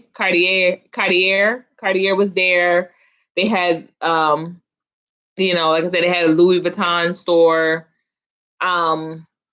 They just had high-end stores, and I hadn't seen that. I hadn't seen that coming from Philly. And I hadn't moved down to Miami yet. But, yeah. I definitely realized that I needed to feed in a different way when I was pregnant with my son. And so I read it and I wanted so much just for other people to get this knowledge. You know what I mean? I wanted other people to get this knowledge that book that I was like holding on to and revering and wrote the foreword to myself. I did go to my nephew's graduation and I hand delivered that book to him. And I said to him, "Oh, Cartman, Kim, you are something else. Stop it. You're something else. But I hand delivered that book to him because I wanted him to know like how important. I needed to see his eyes. I needed to see if he was ready for this. And I said to him, I said flat out, I said, if you are not going to read this book, don't accept it because I love this book and I want to read it, again and again and again. But I'm giving it to you because, he had just graduated high school and I wanted to feed into him. And it's that type of book. It's that type of book, Simi. It really is. And everyone else in the room that hasn't read it yet, it's that type of book. Like you want to share that knowledge. You want to share, but you also want to keep it to yourself. You can be selfish with it too. But you are absolutely right that you read it, you receive it. You don't just read it, you receive it, but it must be at a time that you're able and ready to receive it. So I miss that I miss having like someone feed into me that type of knowledge because in Philly, y'all, it was just a lot of opportunities like that. It was just a lot of wisdom out there. It was a lot of cats that were they were on to that type of energy. And I miss that because I don't get that connection. Amen. Not is a legend. Sis, is a legend. He's an icon. Talk about an icon living. Talk about an icon living. He ain't living, but he lives in us. He lives in us. Amen. He lives in us. And it's still there, but he is a legend. But I miss having people like pour into you because everyone was talking about Mumia, Abu-Jamal, and everybody talked about Malcolm X. I mean, this was just a given, and it's not that way here. It's not that way here at all. And I miss that. I miss that energy because that kind of encourages you. And it encouraged me. It definitely encouraged me. They do. They do. They absolutely do. Another media that I'm gonna link is the ballot, the bullet or the ballot. The ballot or the bullet. When I tell y'all, every time I was going up for a debate, that was my pump up. I would listen to Praise by Tasha Cobbs Leonard. Put a praise on it. Smile by Tasha Cobbs Leonard. And Good Life by Kehlani, and I think his name is G Money. The one that was filling up on Megan Thee Stallion. G-Eazy. I don't know his name, y'all. But I used to listen to that. But after I would get my music out, I would listen to the Ballad or the Bullet because that was such a powerful speech about voting and the importance of moving politically. And these were the only two ways to do it. The ballot or the bullet. If you don't give me the one, you get the other.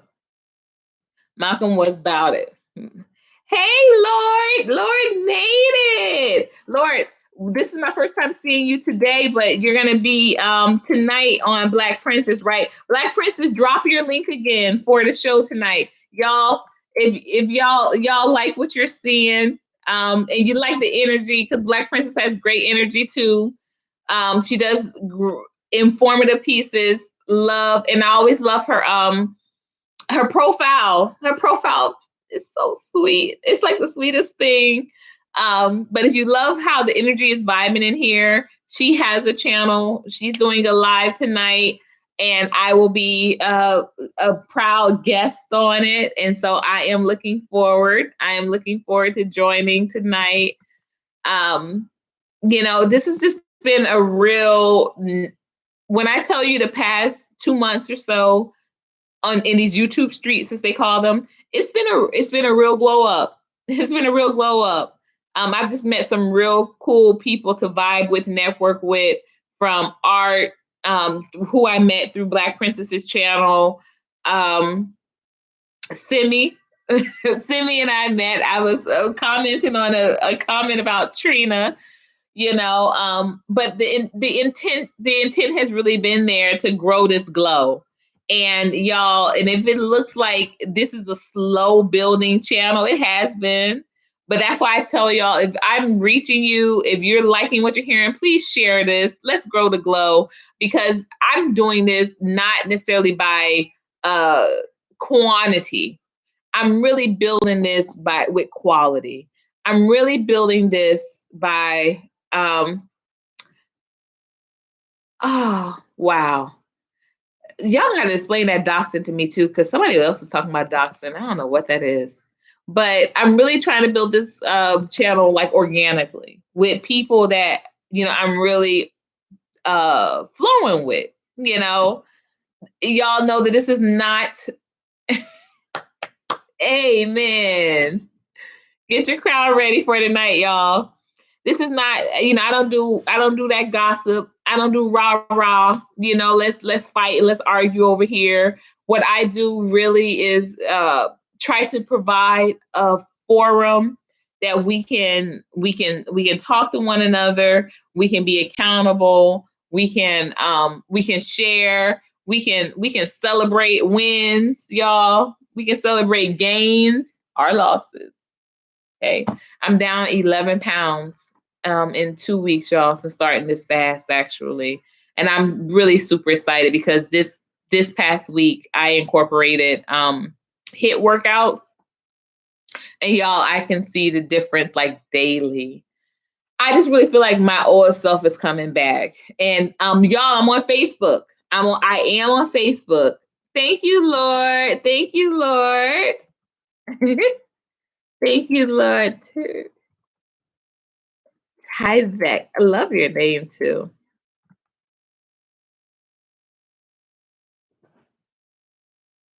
Yes, thank you. I really do. I feel like, my old self is coming back. Y'all know I used to be a trainer. I used to be used to be a lot of things, right? Another day, y'all. But I used to be a trainer. I am formerly a licensed nutritionist. I'm no longer licensed. I haven't taken my license again, but y'all, I still have the capabilities, but I just don't have the certifications right now. I need to take my test again. Oh, thank you so much, y'all. Thank you. Thank you. Thank y'all. Thank y'all. Yeah, no, but y'all have been a part of that too. Like y'all, the encouragement was definitely there. We had a really good glow up fast that first Friday, and I was able to be very honest with y'all and telling y'all how it wasn't it wasn't it these I took those pictures and I was like, oh,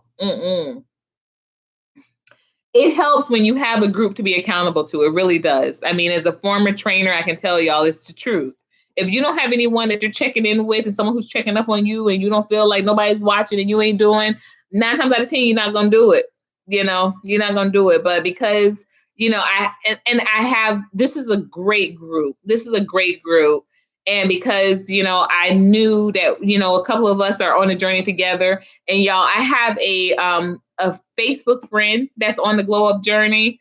Y'all got to see her results. They've been phenomenal. She hasn't been able to make a live yet, but on this Friday, we're doing another glow up fast Friday.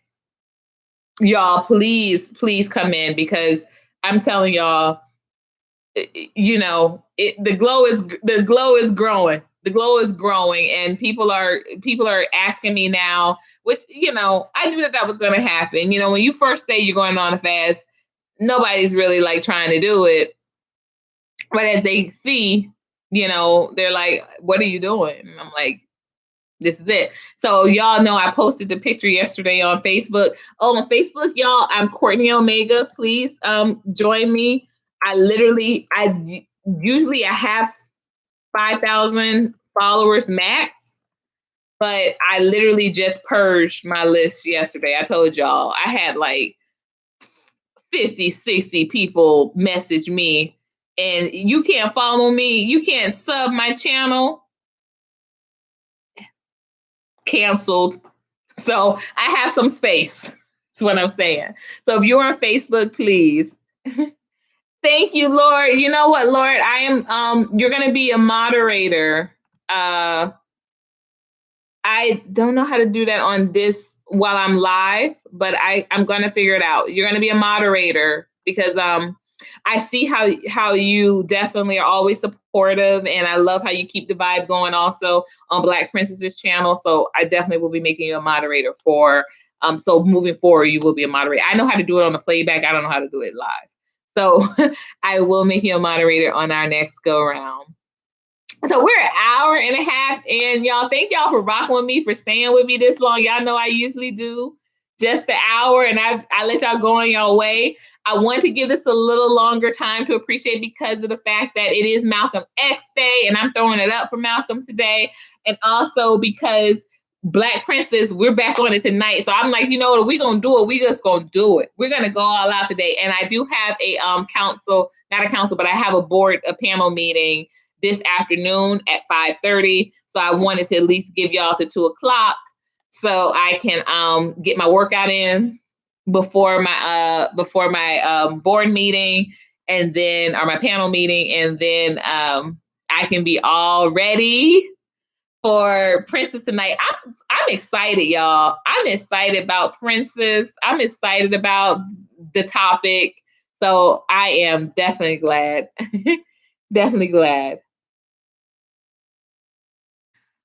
So when we say a lot of his perspectives, this is good, Craig. What are some perspectives about Malcolm that you may disagree with? Because I know some people. Thank you, Black Princess. If you are not subscribed, please subscribe. Thank you so much. This girl is working, y'all.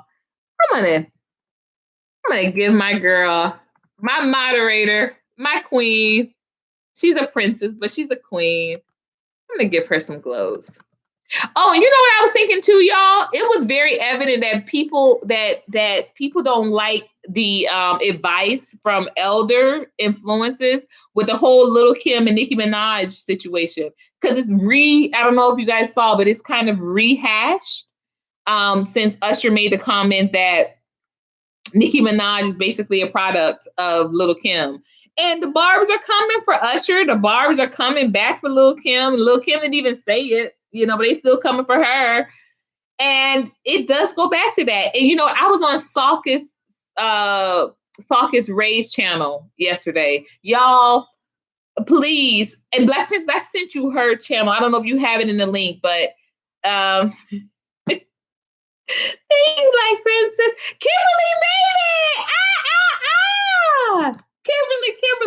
Kimberly, you saw we were on another page together. We were on another page and I saw your name and I didn't realize because I was agreeing with the comment before I realized that it was you. I was like, oh, this is my girl. Glow up. Hey, glowers. Hey, glowers. We got some glowers in here. Y'all, if you have not subscribed to the channel, please do what Black Princess said and subscribe. And definitely share, y'all, because I'm not saying nothing wrong. I'm not saying nothing wrong on this channel. I promise y'all, and I'm not gonna keep y'all in messy mess. I'm not gonna keep nobody in messy mess, and I'm not saying anything that we don't stand behind. We stand behind our truth on this channel, right? So please, let's grow this glow. Let's grow it organically. So if you got some people in your lives that hey, they could benefit from getting into this word. Oh yeah, they're vicious.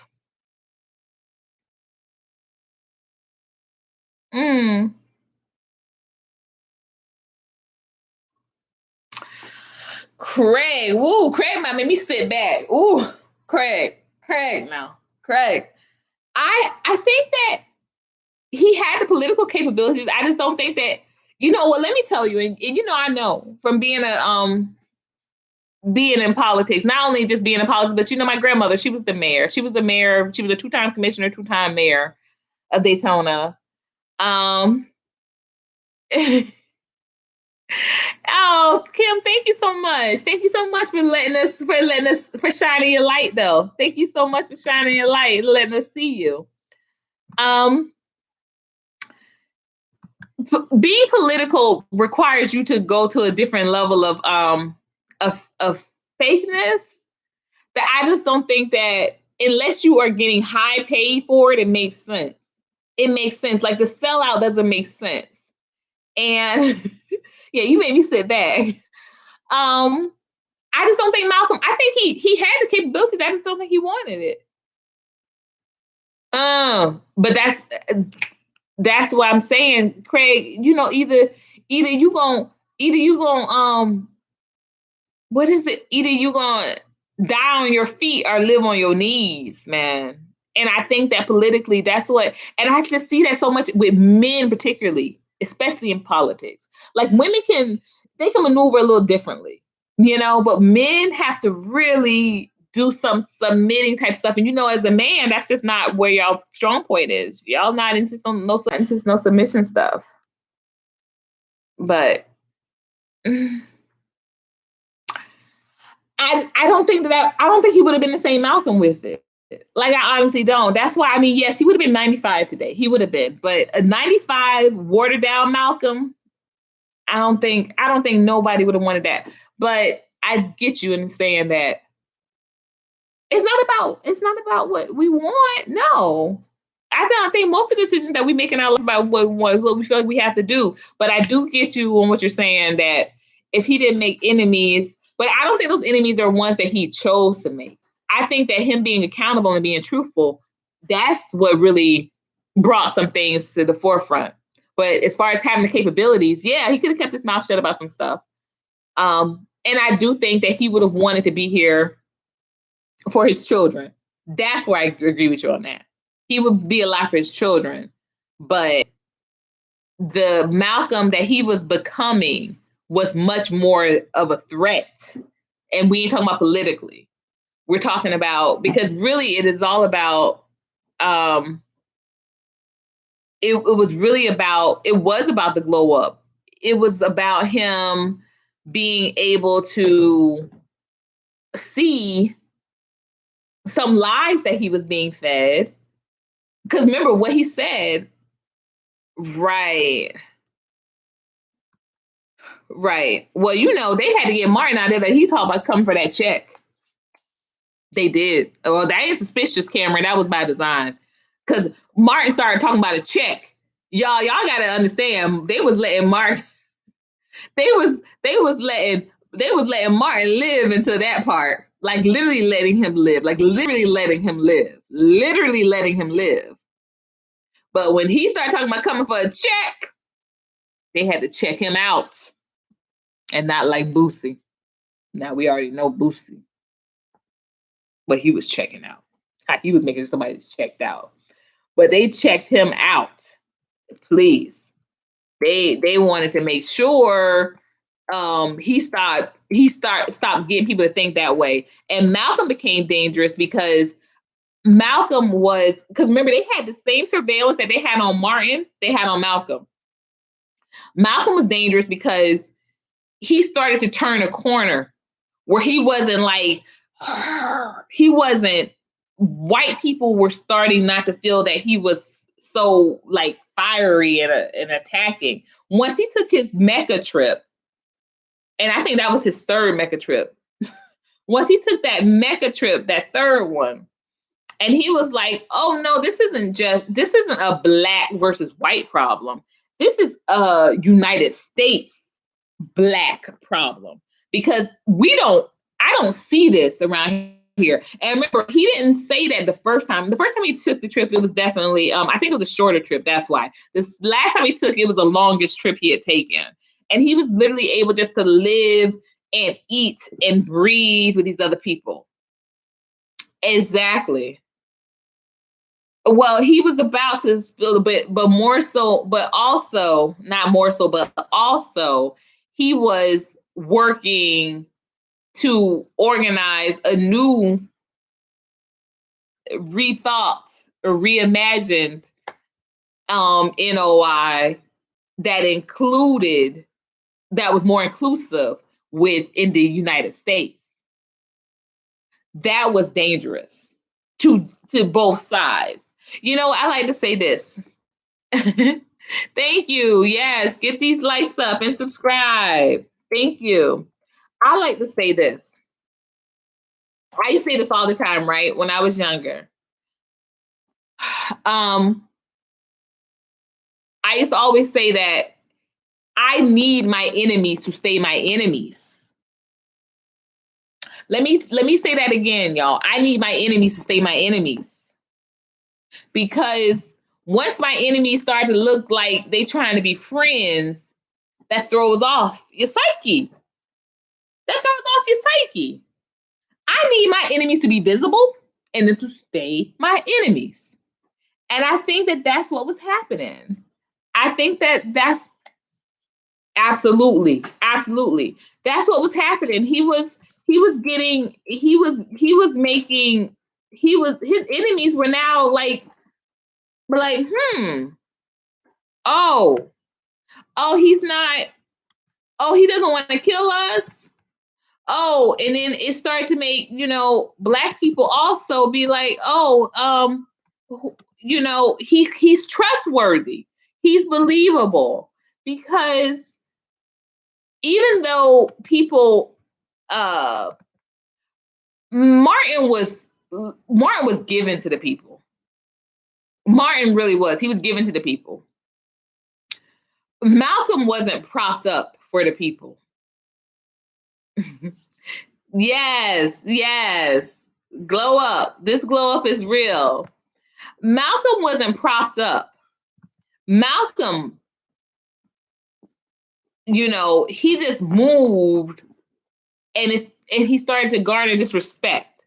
And this respect was definitely amongst Black people, but white people very much feared him. And he was definitely doing a lot of like hate mongering, a lot of speaking like in that very combative, very aggressive.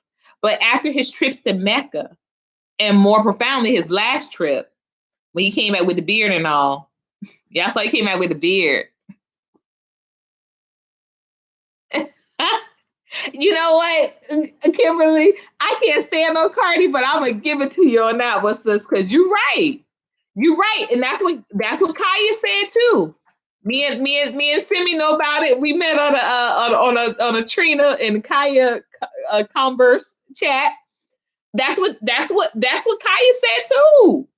Kaya said we could get some paper, but on the real, I'm never. I need my enemies to stay my enemies because that's the way I know what it is, and it makes people uncomfortable when they don't know who their enemies are. And so the fact that Malcolm started not to look like an enemy to some people, that was not acceptable. That was not acceptable. And the flip side happened for Martin. Yeah, they were because Martin started talking right. Martin said, "I'm coming for that check, mate." Y'all, that was a dream that did Martin in. Y'all better go. I'm gonna link that dream. I'm gonna link that speech. That was the dream that did Martin in. Not know, hey, I'm gonna see y'all on the mountaintop and we gonna get there together. We may not get there at the same time, but we gonna get there. Oh yeah, we let him live for that. But when that dude said he had led his people into a burning building, and he was coming to Washington to collect on that check, they made sure he didn't see Washington. They made sure he didn't make it back.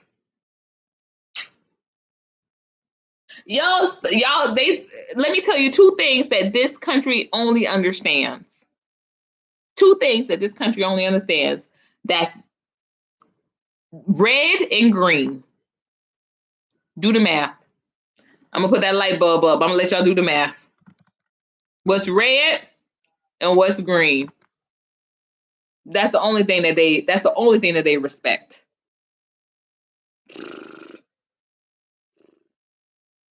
It's the only thing they respect. We talked a couple of lives back.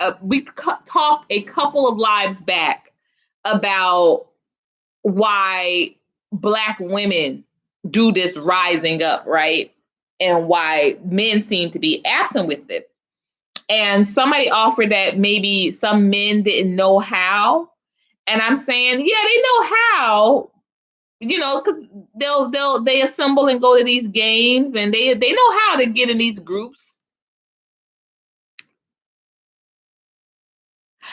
Cam, I think they all did. Absolutely. Yeah, absolutely. Mm-hmm. Absolutely. They all did. It was like remember when Julius Caesar was killed? It was like a roundabout, There were certain checks and balances that had to be clear for everybody to make sure that this went down. This went down.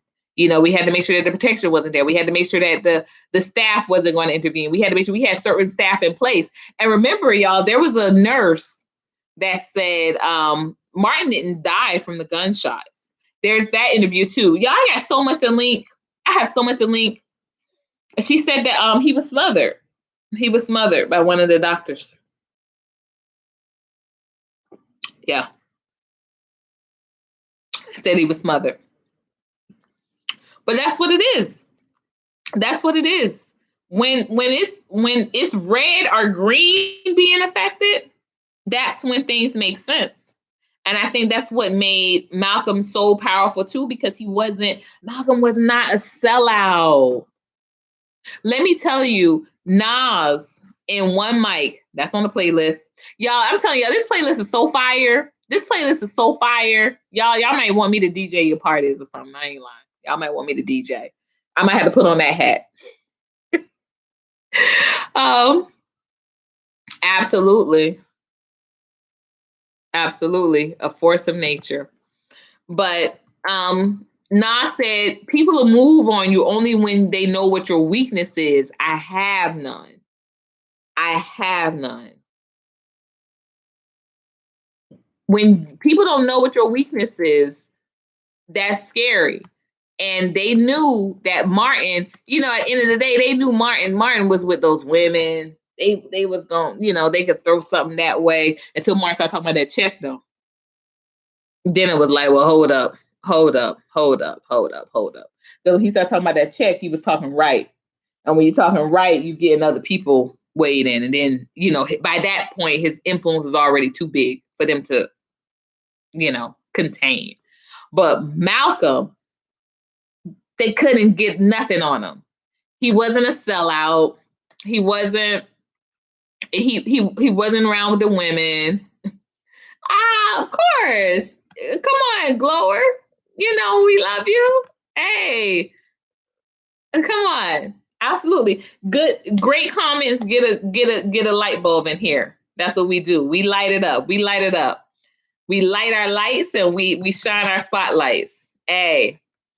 So, but yeah, Malcolm couldn't be bought. He couldn't be bought, and that's dangerous. He couldn't be bought. He couldn't be embarrassed, because he had already owned up his past. He had already been telling people, hey, I was pimping, I was sleeping with white ladies, I was drugging, I was thugging, I was in prison when I'm not. And this is how I have transformed my life. You can transform your life too. We need to stop looking at these handouts. We need to start building. We need to do this. And then not only was he saying it, but Black Princess, glow up time, he was doing it, unlike Umar. Let's talk about it. Because I remember a couple of years ago, Craig, you thought I was hating on Umar. You did. Craig thought I was hating on Umar because we had some conversation. Me and Craig, we have good conversations. We always do. We go deep. And so we had a conversation. I was telling him how, Umar was, he wasn't showing and proving. And I told him, about my situation. Oh, all right. Black Princess, Lord, y'all need to tell Simi who Umar Johnson is. So Umar Johnson is I'm going to tell you before they get to it. Umar Johnson is he's an educator, and he has been proposing building a school for about almost a decade or so now, maybe about 7 years. And people that have been pouring into wanting to the people that have been contributing, they're kind of seeing that there's no school, and they're pushing for wanting their money back, and or they're pushing for him to tell them what's happening with the money. So a lot's going on. With this Umar Johnson, but he's a very smart man, very bright man, and he's a speaker. And so yeah, he goes around from city to city.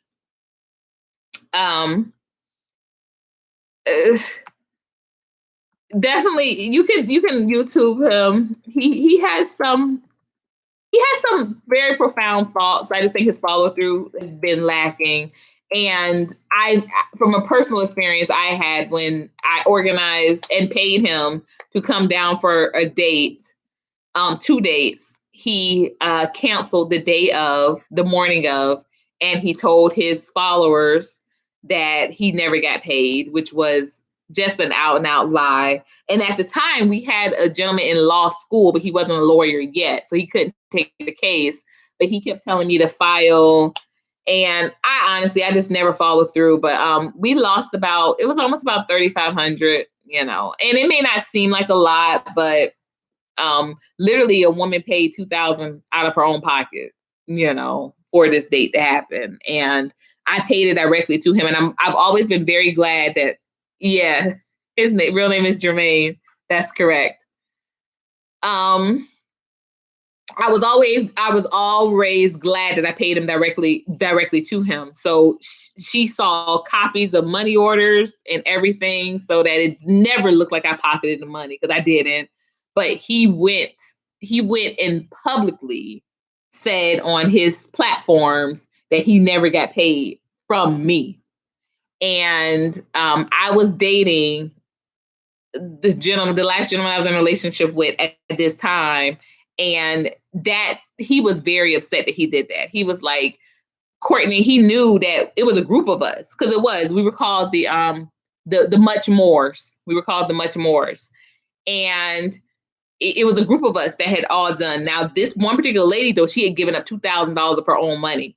Okay. And so it wasn't me, but when he went on his platforms, he said that the sister, Courtney Omega, never paid him. He never received money from the sister, Courtney Omega. And it was just an out and out lie. And so, yeah, thank you, Simi. And so, we still did the events, because we had a book bag. It was a Black to School rally, and it was the Hidden Colors. That's where he was. That's where you might know him from, Simi. If you've ever seen any of the Hidden Colors, he was in the Hidden Colors series. So, Kim, what? Tell me about this, sis. So he was in Virginia. Yeah, he won't come to Miami. Let me tell you, he does not come. The furthest he comes is West Palm Beach. He does not come. And if you guys go on my Courtney Omega channel, because remember, this Omega Courtney, this channel is a new channel. But I have an older channel. If you go, it's on my channels on my page, you can see this promo stuff. I had my sister do these promo videos, because my sister used to really like to, dabble in this editing and everything. So that's what the lawyer guy was saying, but I never did. I just wanted it all to be over, because it was so embarrassing, y'all. Let me tell y'all, we still had the events. We told everybody he wasn't coming. So, people still came, and we had a Black to School rally. So we gave out book bags, we gave out books, and Hidden Colors. We were supposed to have a Hidden Colors film review. And we ended up, watching some of the new one, or some of the previous one. We didn't watch the new one. But yeah, it was embarrassing. It was honestly embarrassing. And y'all, let me tell you what he also did. This was the straight sucker stuff.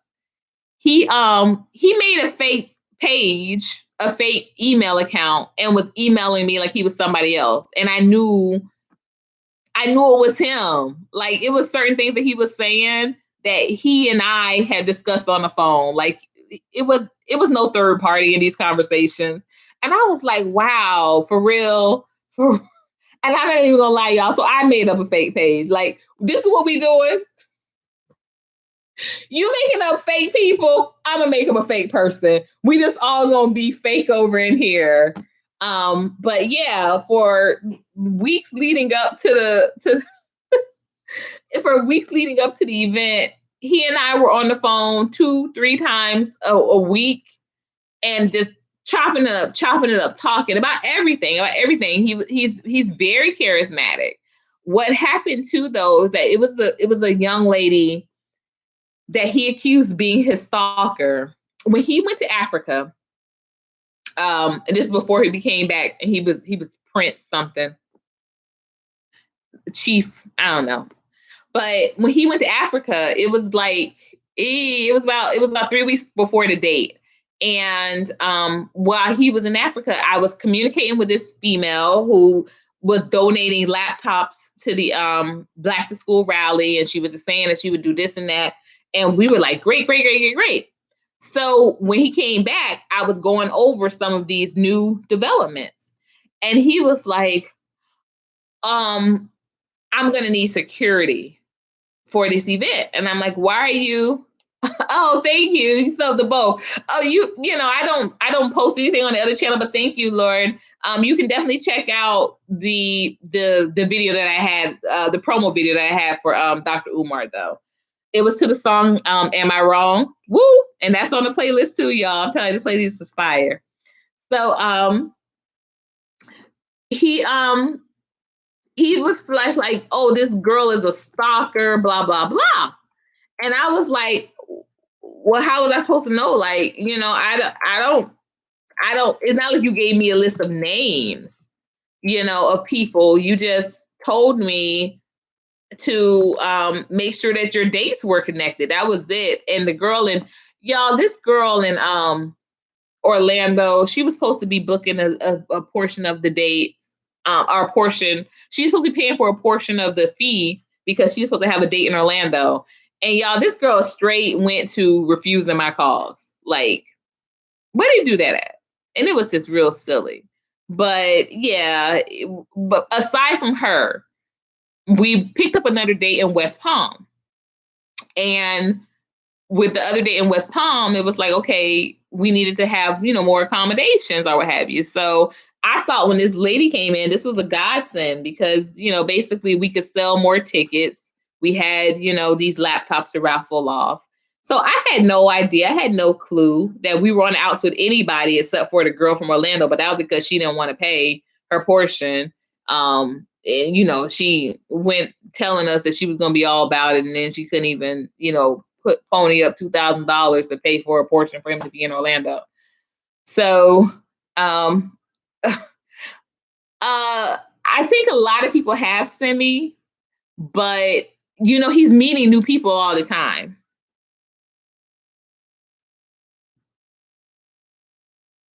Yeah, it's true. It's true. That's definitely a Dr. Umar move. And he doesn't even have a team. He don't have a team. Let me tell you, that was something that was really profound. He does not have a team.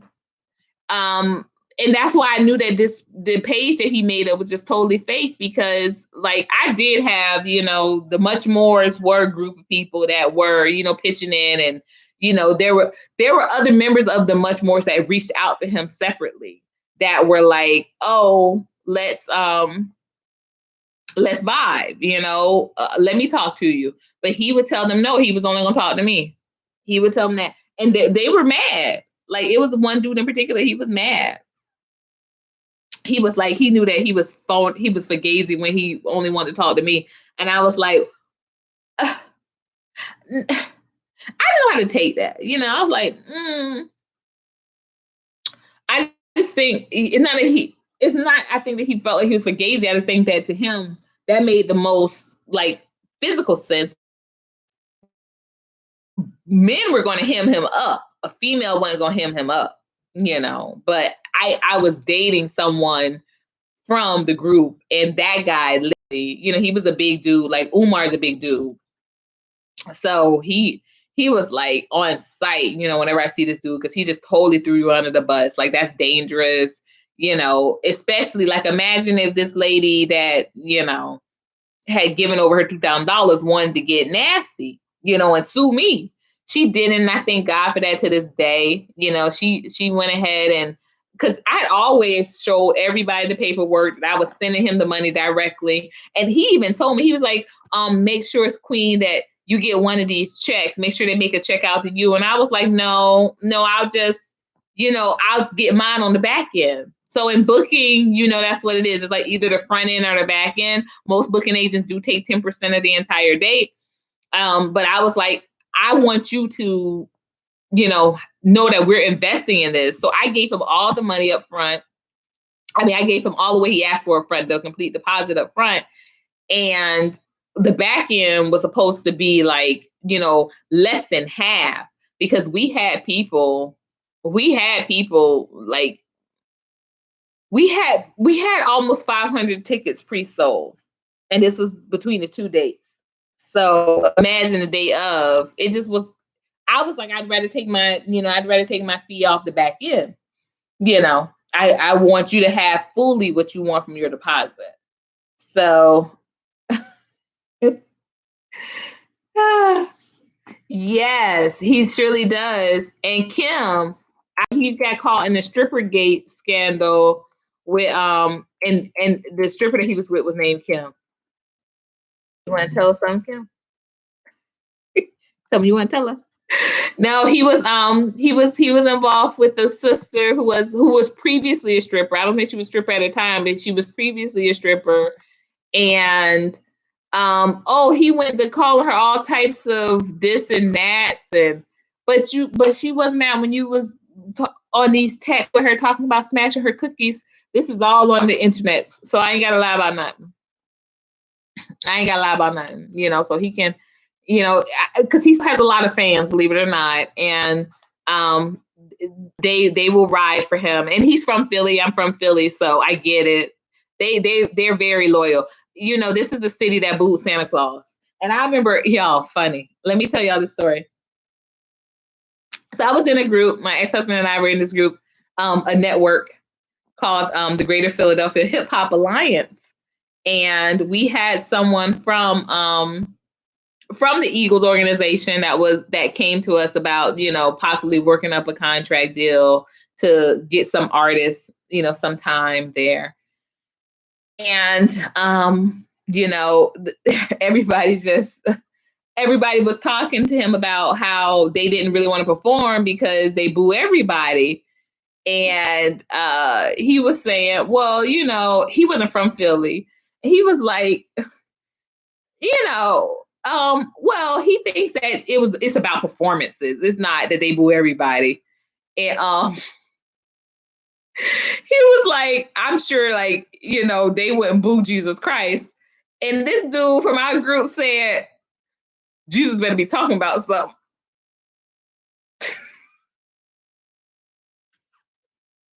He basically said Jesus could get the boo too.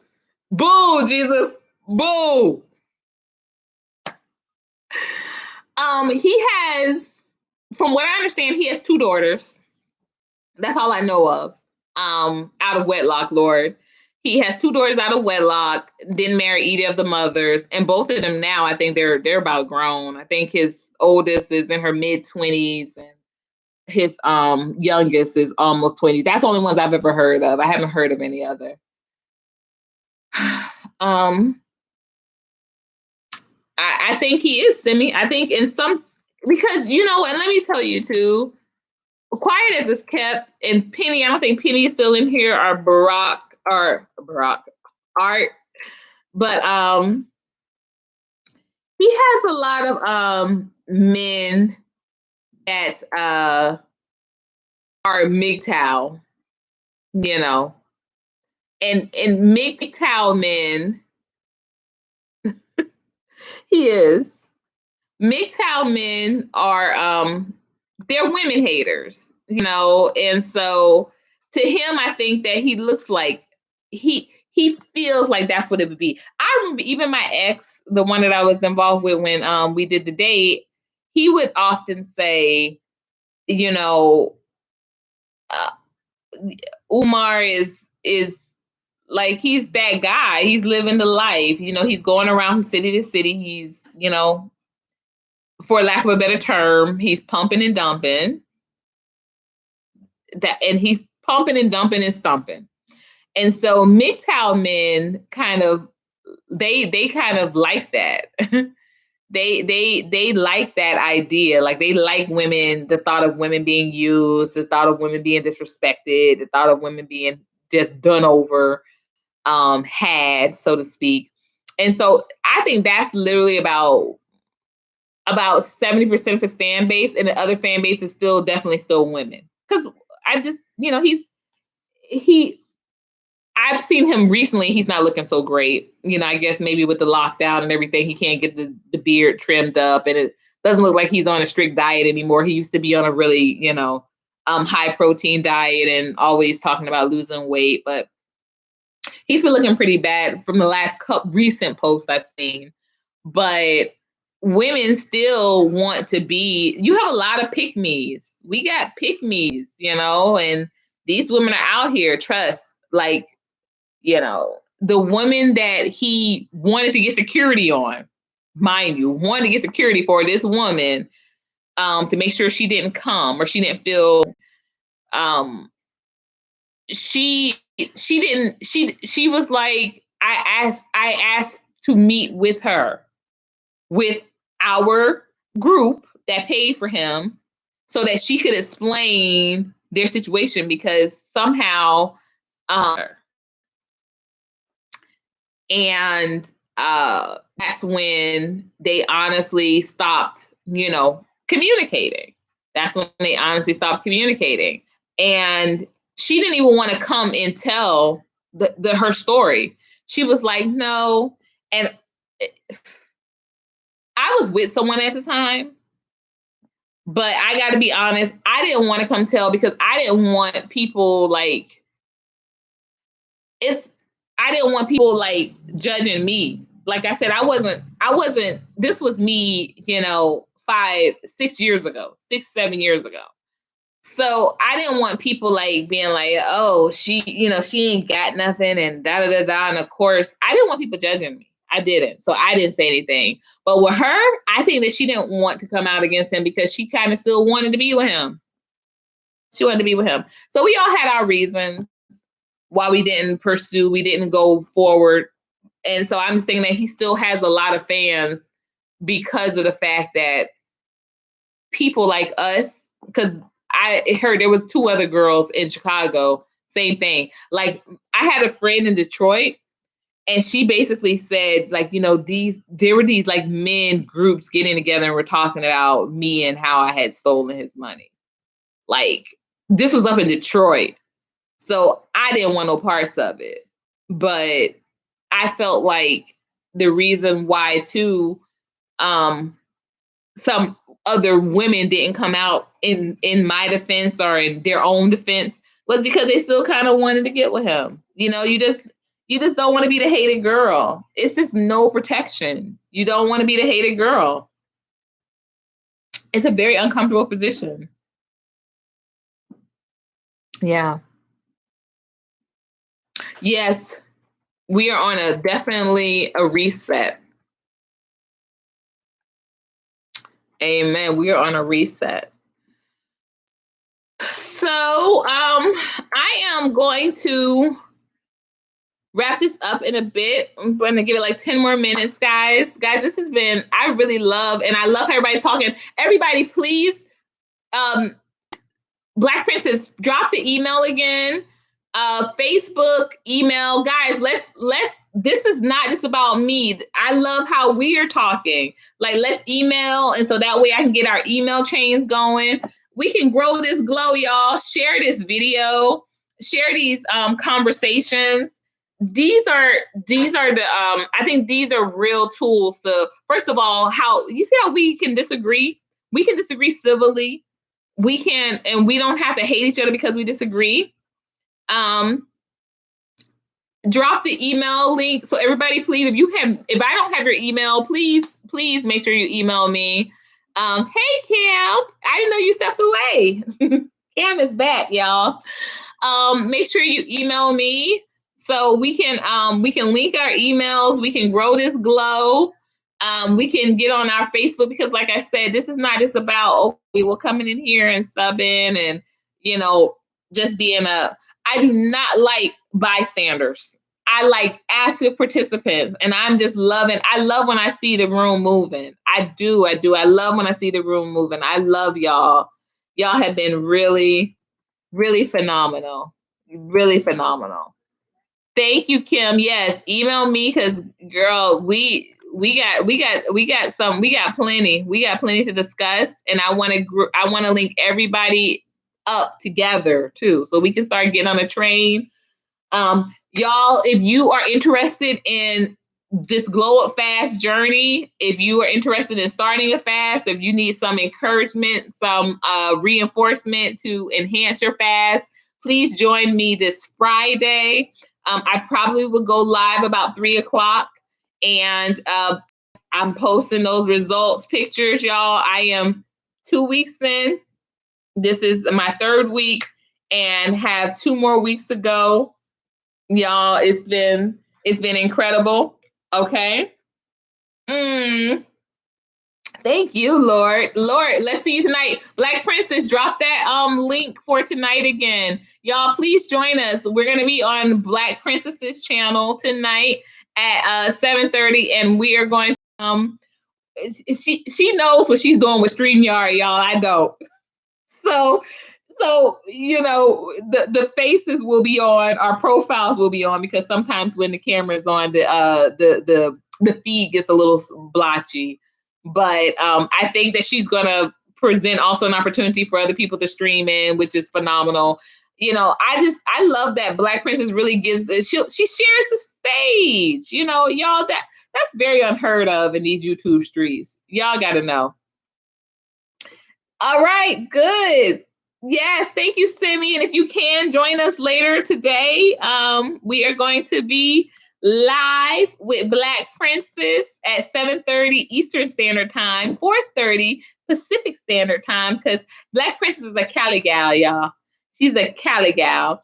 Kimberly, make sure you email me. Asia, if you're still in the room, I have your Cash App. You will be receiving. Okay, thank you for being first in the room. Y'all, we are winding down. Thank y'all so much. Y'all, I am just excited about putting this playlist out for y'all. Let me know how y'all love it. Make sure that you check those links. I am going to put up the ballad or the bullet. I am going to put up the autobiography of Malcolm X. And if I can find that interview that the nurse did about smothering Martin Luther King, I will put that up as well. That'll be in my comments. Absolutely. Thank you, Black Princess. Yes, if you have not subscribed, please subscribe. Please share. Y'all, share this link with your network. Let's grow this glow. Y'all know I have to get to a certain amount of subs before I can even monetize this channel. And we can do it. We can do it. I've seen it. I've seen grassroots campaigns work before.